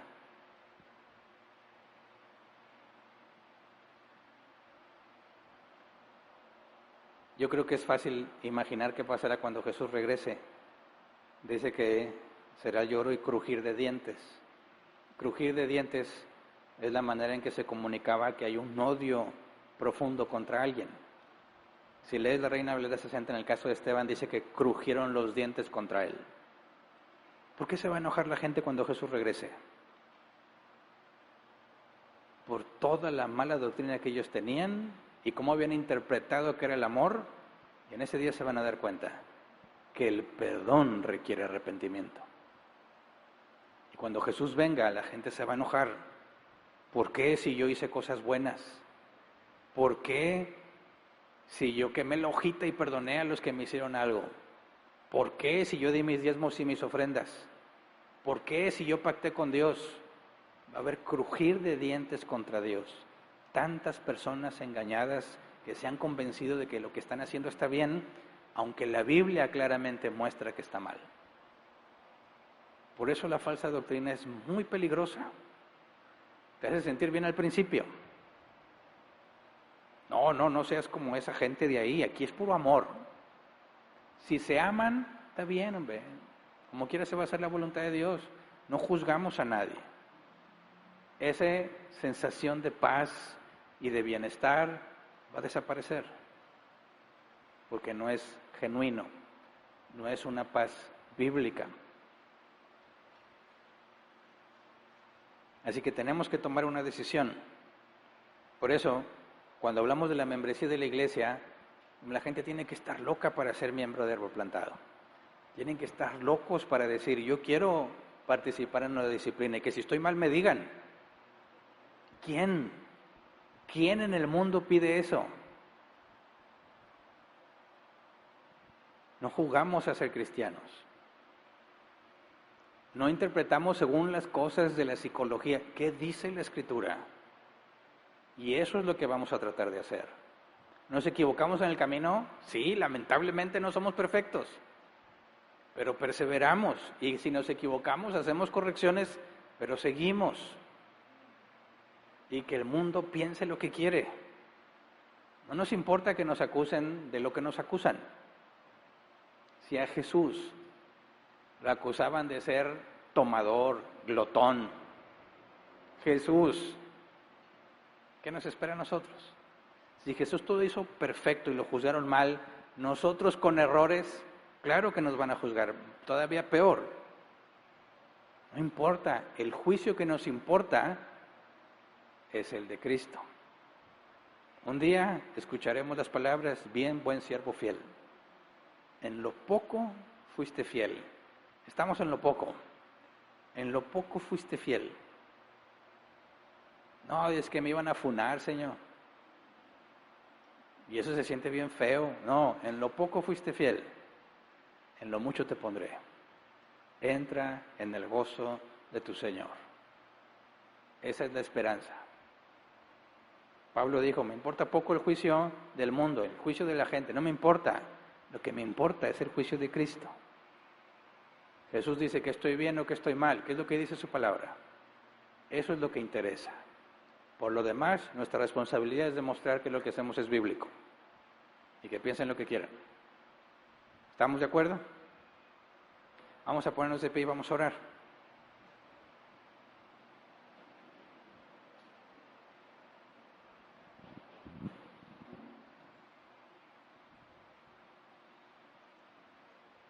Reflexionemos antes de orar para poder orar con sabiduría. ¿Cómo has tratado a los demás en el tema del perdón? ¿Has perdonado bíblicamente? ¿O estás en contra de la Escritura con un perdón psicológico amoroso que no existe?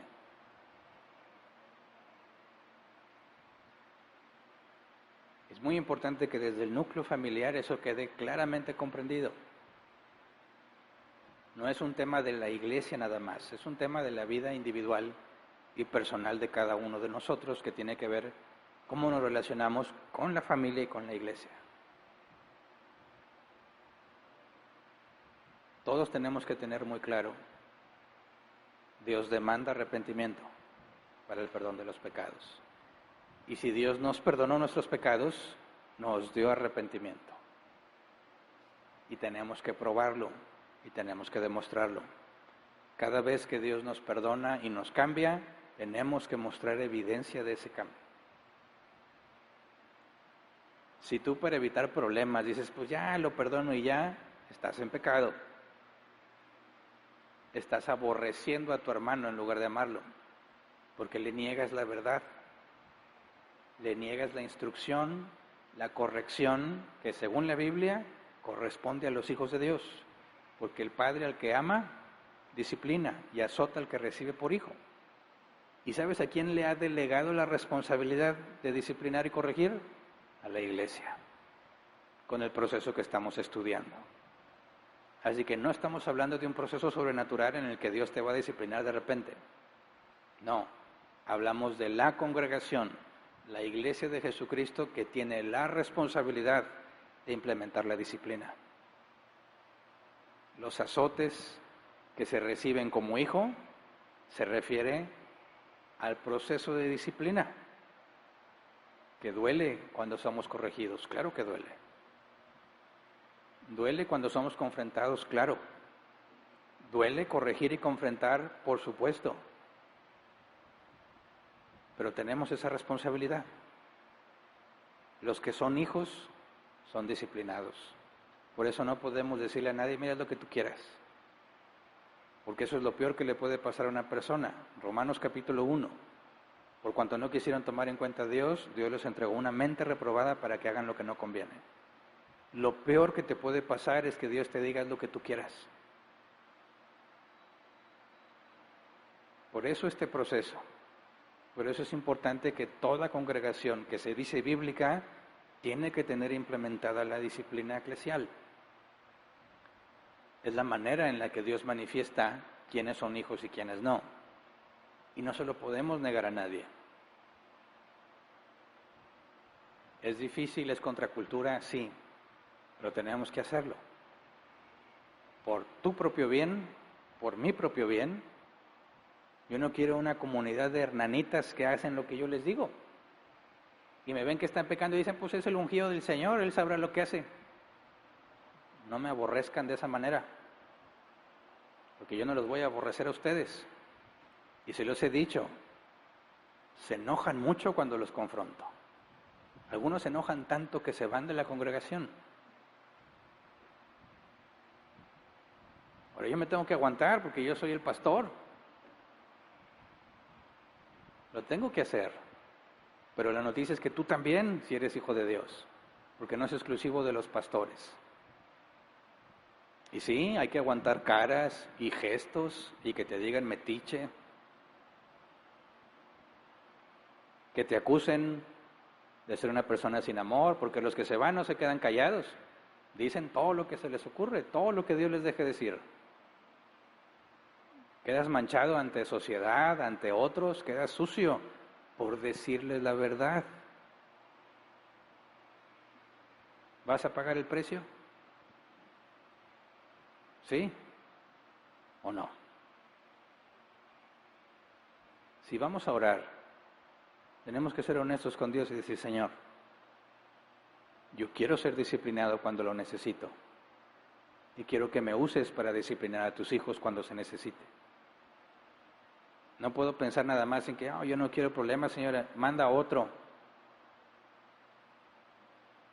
Estamos al servicio de Dios y todos compartimos el mismo nivel de responsabilidad en estos temas. De hecho, yo como pastor no participo hasta el último paso. Todo este asunto del primer paso y las semanas que llevamos es para ti, como individuo en la iglesia. Yo no me puedo involucrar todavía como pastor, hasta el tercer paso y todavía no llegamos ahí. Pero como individuo sí puedo participar si yo soy el que ve el problema. Así que no vayan a pensar, Hernán tiene mucho trabajo que hacer, porque yo todavía no figuro en este paso ni en el segundo. Yo figuro hasta el tercero como anciano, como pastor. Todo esto es las instrucciones que todo mundo debe de seguir en lo individual. Si tienes dudas, claro que puedes venir a preguntar, oye, estoy en esta situación, quiero aplicar el proceso de disciplina, ¿qué hago? Te puedo guiar, pero yo no lo puedo hacer por ti. Ya me han dicho, oye, ve, habla con ese que está pecando. ¿Qué pasó? Si tú lo viste, tú eres el que va y habla. Ay, ¿para qué veía? Pues sí, pero Dios te escogió a ti. ¿Tú crees que hay casualidades en el reino de Dios, cuyo Dios gobierna sobre todas las cosas y es soberano? No existe el concepto de casualidad en la Biblia. Y si tú lo viste fue porque Dios te escogió a ti, para que tú sigas con ese proceso. Porque créeme, se aprende mucho. Los casos más difíciles me van a llegar a mí, ya al último. Pero todo esto es de ustedes.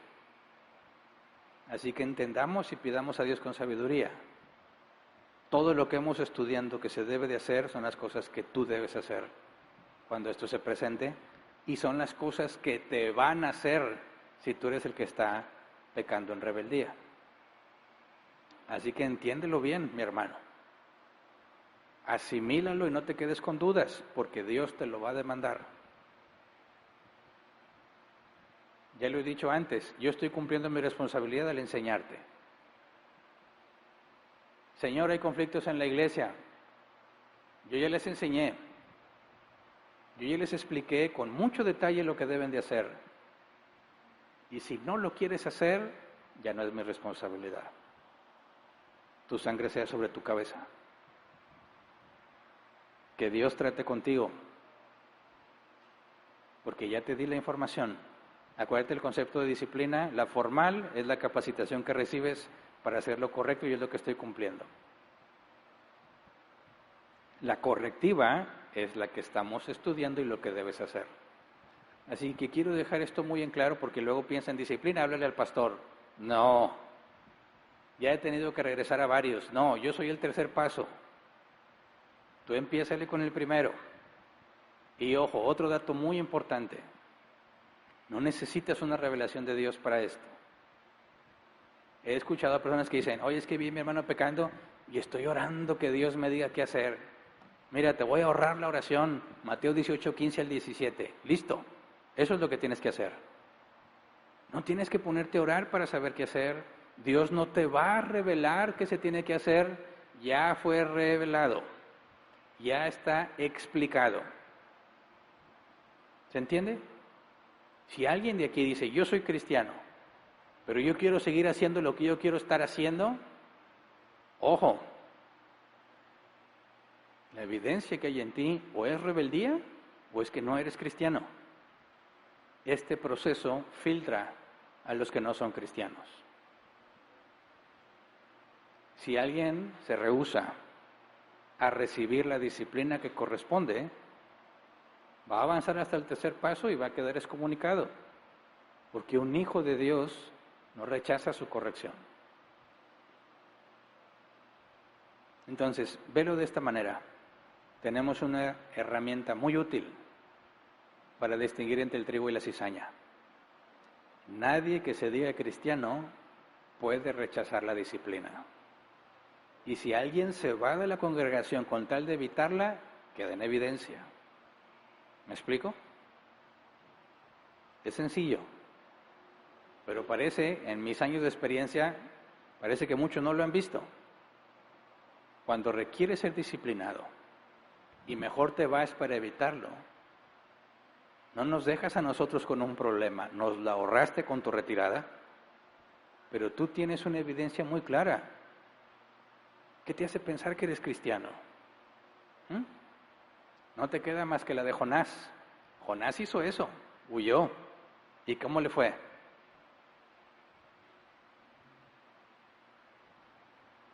Vomitado por un pez, con los ácidos estomacales, porque estaba dispuesto a no hacer lo que Dios dijo, y Dios lo salva a punto de morir, y entonces se entiende. Pero todo eso no lo podemos evitar, hermanos, ¿sí o no? Claro que no lo podemos evitar. Así que pensemos bien esto. No necesitamos revelación especial para esto. No necesitas saber qué hacer si estoy pecando. No necesitas que Dios mande un ángel del cielo a revelártelo. Lo estamos estudiando. Tenemos claro cómo se procede y vamos a proceder. Por amor, no para cortar cabezas, no para regañar gente, no para acusar gente, sino para que avancemos hacia la meta, como dijo el apóstol Pablo. ¿Me explico? Así que si hay cizaña entre nosotros, si hay falsos cristianos entre nosotros, vas a tener que echarle más ganas en tu actuación. Más. Se va a complicar más el asunto, porque mientras más claro tenemos el proceso, más fácil es distinguir al falso entre nosotros. Así que nadie debería preocuparse por eso. Ustedes, no, ya se están dando cuenta que estás haciendo aquí. A nosotros nos puedes engañar, pero a Dios no lo puedes engañar. Y Dios es el que saca a la luz las cosas, no nosotros. Por esto es un llamado muy serio a todos los que se congregan en Árbol Plantado. Nos tomamos el cristianismo en serio, tan en serio como la Biblia dice. Y lo vamos a aplicar como la Biblia lo dice. Por eso los que estemos aquí tenemos que estar conscientes de que nos esforzamos por seguir a Cristo, y si en el camino me equivoco y no me doy cuenta, tengo un grupo de hermanos que me van a avisar. Pero también debes de saber que si te propones estar en rebeldía, no te vamos a ayudar, te vamos a confrontar. Porque eso es lo que los hermanos hacen, ¿correcto? Así que vamos a orar y pongamos este asunto en manos de Dios. Señor, es muy difícil ser cristiano. Es muy difícil ir contra corriente, es muy difícil estar luchando con uno mismo todos los días, pero tú prometiste que no estaríamos solos. Prometiste que estarías con nosotros todos los días hasta el fin del mundo. Tu Espíritu Santo nos guía, nos confronta antes de que las cosas salgan a la luz. Ayúdanos, Señor, a entender desde la primera señal de advertencia. Ayúdanos a comprender desde la primera vez que nuestra conciencia nos acusa, informada por tu Espíritu Santo, de que estamos haciendo algo mal. Ayúdanos, Padre, a no insistir en nuestro pecado, buscando el placer o la felicidad, sino buscarlo en ti, Señor. Ayúdanos, Señor, para que tú seas la fuente de bienestar, no las cosas creadas. Ayúdanos, Padre, a entender cómo debemos de perdonar por la manera en que hemos sido perdonados. Todos aquí pecamos, todos nos equivocamos, a veces de una forma más grave, a veces de una forma simple, pero ninguno estamos exentos de error. Ayúdanos a entender que nuestros hermanos luchan igual que nosotros luchamos. Aunque no todos pecamos en lo mismo, porque no todos tenemos las mismas debilidades, todos pecamos.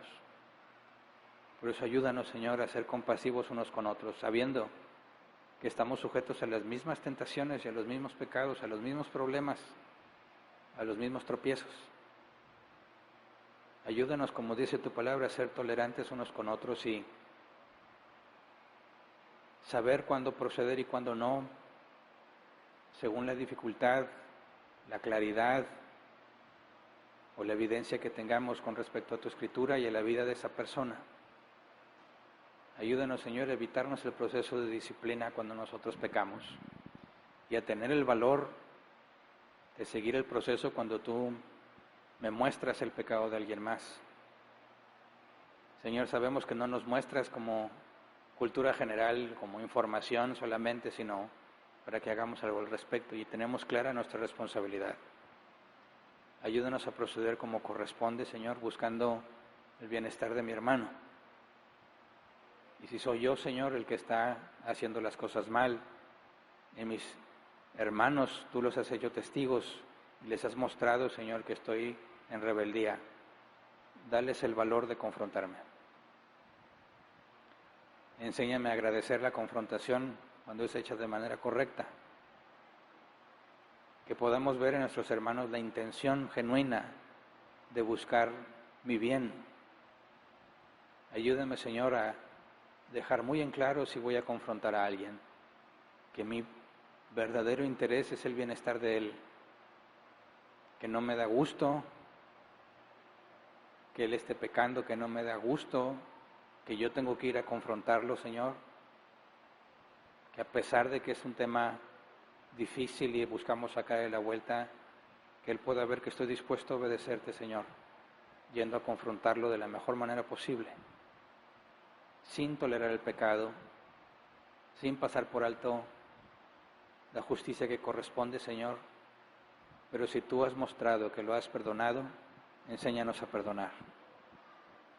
Enséñanos como Jesús a estar dispuestos a perdonar si es que así lo has decidido tú, a estar dispuestos a olvidar por completo la falta si así lo has decidido tú, Señor. Dame la sabiduría, Señor, para poder aprender de mi vida y la de mis hermanos. Dado que todos nos equivocamos, Señor, ayúdanos a ser pacientes los unos con los otros, a tratarlos, como dice tu palabra, tal como nos gustaría ser tratados. Dame la paciencia que necesito, Señor, para explicarle a mi hermano lo que está haciendo mal.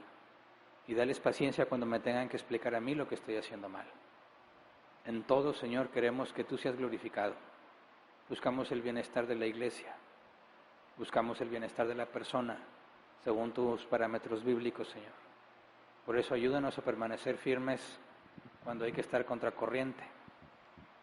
Cuando alguien, dominado por sus emociones, emita un juicio no objetivo, ayúdanos a poder señalarlo con claridad, a defender el justo juicio, a ser ejemplo de juicios justos, a no avanzar en el proceso si efectivamente no hay evidencia que lo demuestre. Ayúdanos, Padre, a buscar en todo lo que hacemos que tu nombre sea glorificado y que sea claro, Señor, que lo hacemos por ti, a pesar de nosotros, para que la gloria sea tuya, Señor. Gracias, en el nombre de Jesús. Amén. Pueden sentarse. Pasemos a la sección de preguntas.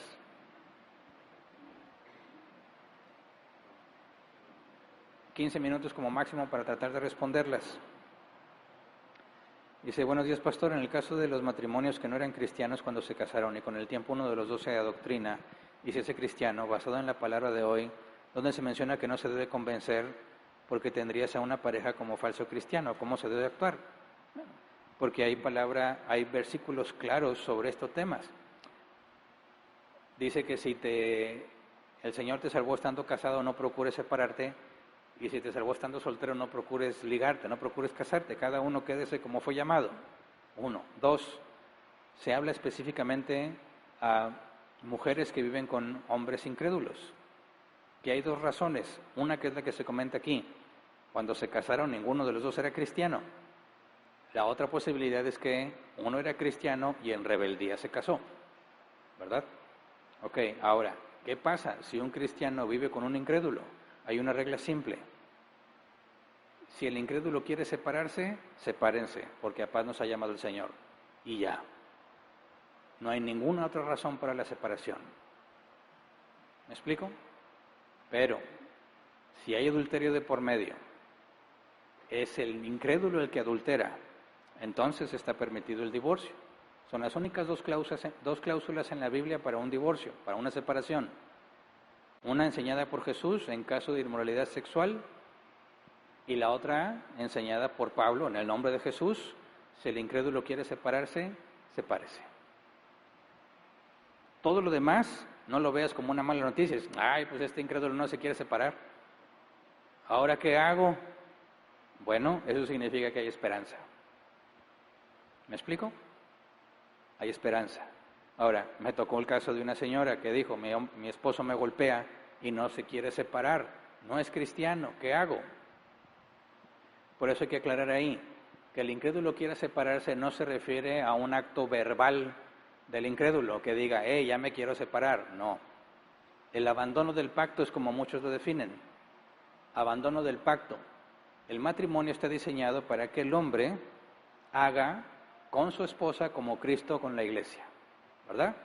Que se entregó por ella, murió por su iglesia. El mandato es claro, el hombre provee, trata a su mujer como vaso frágil. Cuando el hombre no cumple con su parte del pacto, no es necesario que verbalmente diga me quiero separar, ha abandonado el pacto. Y si el incrédulo abandona el pacto, es lo mismo que separarse.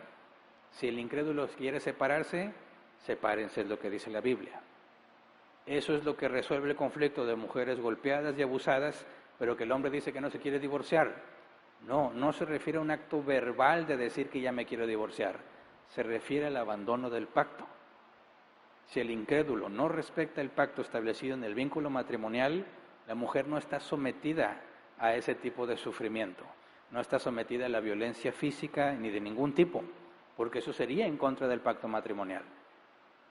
Por eso, hay ocasiones en que el incrédulo dice que no se quiere separar, pero no vive de acuerdo a los términos bíblicos del matrimonio, entonces el divorcio es viable, porque ha abandonado el pacto la parte incrédula.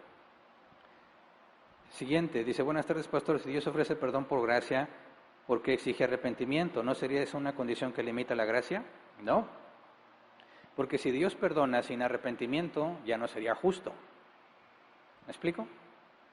No puedes eliminar el atributo de la justicia en Dios. Si Dios le dijera, te perdono sin el pago que corresponde, Dios sería un juez injusto. Yo he dicho este ejemplo, si un violador asesino se presenta ante el juez y llora y le dice que está arrepentido y el juez se conmueve hasta las lágrimas y le dice, yo te creo, vete y no peques más, ¿es un juez justo o injusto? Es injusto, porque Dios sería un juez injusto si perdona sin el pago correspondiente. De hecho, si no se requiere el pago correspondiente, el mal de pena, la muerte como condición lógica de pecar, Jesús no tendría por qué haber sido sacrificado. ¿Me explico? Dios puede perdonar porque pagó la deuda. Y el darte por gracia no significa que fue gratuito, porque Cristo pagó por nuestros pecados. Así que Cristo, quien ha saldado la deuda, decide a quién le aplica el beneficio. Pero en ningún momento hay impunidad y en ningún momento hay injusticia. Por eso, la salvación la recibimos por gracia. No me costó a mí, pero le costó a Jesús. ¿Se entiende? Entonces, si dice aquí, le pregunta, si Dios ofrece perdón por gracia, ¿por qué exige arrepentimiento? ¿No sería una condición que limita la gracia? Creo que aquí hay una confusión. Que se te dé a ti de gracia no implica que no se pagó el precio, ¿verdad? Y el precio de nuestro pecado fue puesto sobre Cristo, quien nunca pecó. Saldó la deuda y a nosotros se nos demanda, arrepiéntete para que seas perdonado. Ok, me arrepiento. Eso no arregla el problema, lo vamos a estudiar en el Ordo Salutis. El hecho de que yo me arrepiente no resuelve mi problema con Dios, porque Dios es un Dios justo y perfecto. Y no puedo morar con Dios si yo no soy justo y perfecto, porque su justicia me fulminaría, porque la paga del pecado es muerte. Aún si Dios dijera, Hernán, te perdono todo lo que has hecho hasta este punto, yo sigo teniendo el mismo problema porque soy pecador.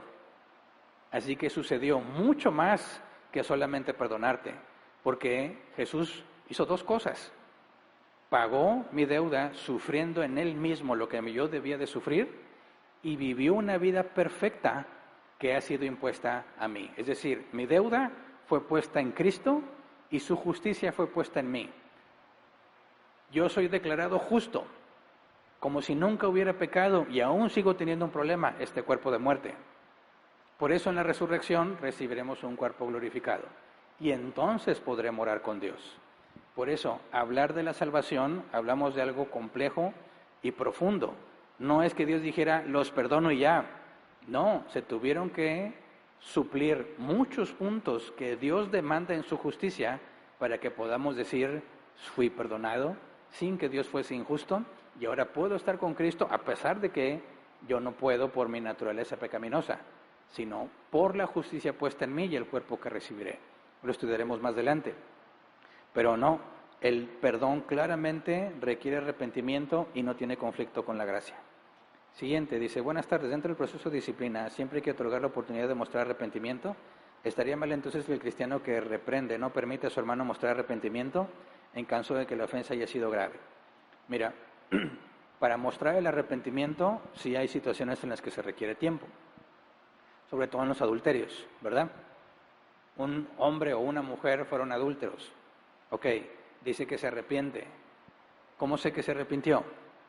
El remordimiento hace que el adúltero se mantenga lejos de otras mujeres, que la adúltera se mantenga lejos de otros hombres por remordimiento, no por arrepentimiento. Por eso es muy común que una vez que un hombre o una mujer adulteran, lo vuelvan a hacer al cabo de 1, 2 o 3 años.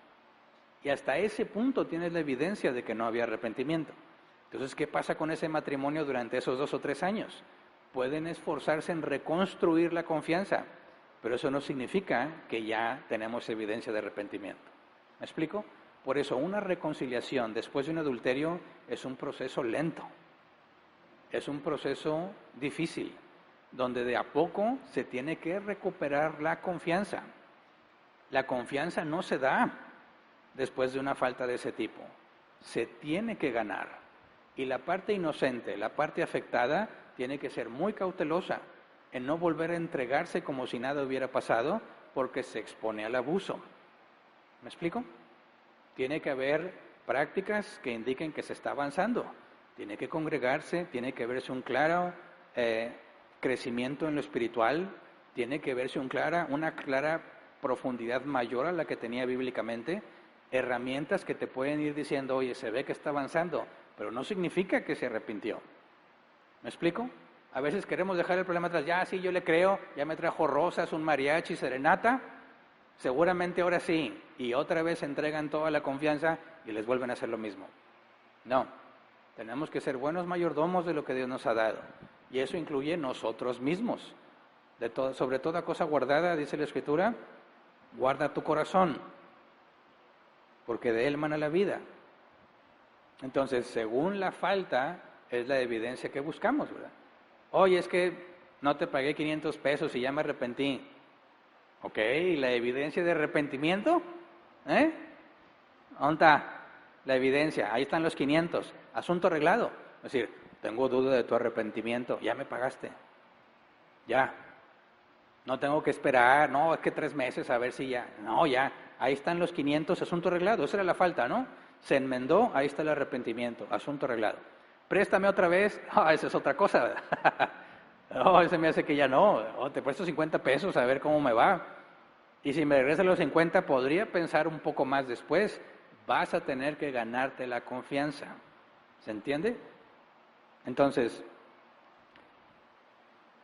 depende de la falta, es el tiempo que tiene que pasar para evidenciar el arrepentimiento. ¿Se entiende? No hay una regla universal, siempre hay que esperar 2 o 3 semanas, no es una receta médica. Tienes que examinar la situación y cómo vas a buscar la evidencia y poder ver conforme vaya pasando el tiempo un crecimiento, ¿verdad? Ni tampoco puedes decir, no, ya pasaron 15 años y yo sigo sin la evidencia. No. Pero cada caso tiene que ser examinado en lo particular. Y son todas, ¿verdad? Bien. Entonces hasta aquí nos quedamos hoy, despedimos la transmisión. Si Dios quiere, la próxima semana continuamos con lo que sucede si la persona no se arrepiente. ¿Hay avisos en línea? Correcto. Este próximo sábado, para los que son miembros de la iglesia, tenemos Mesa del Señor, el segundo sacramento, ¿verdad? El primer sacramento es el bautismo, el segundo es la Mesa del Señor. Sábado 28, los que son miembros del Árbol Plantado, tenemos un compromiso con Dios en obedecer este mandato. A las 7:30 aquí nos vemos para celebrar la Mesa del Señor. Y es todo, ¿verdad? ¿En línea? Bien, ahora sí, despedimos la transmisión. Si Dios quiere, nos vemos la próxima semana.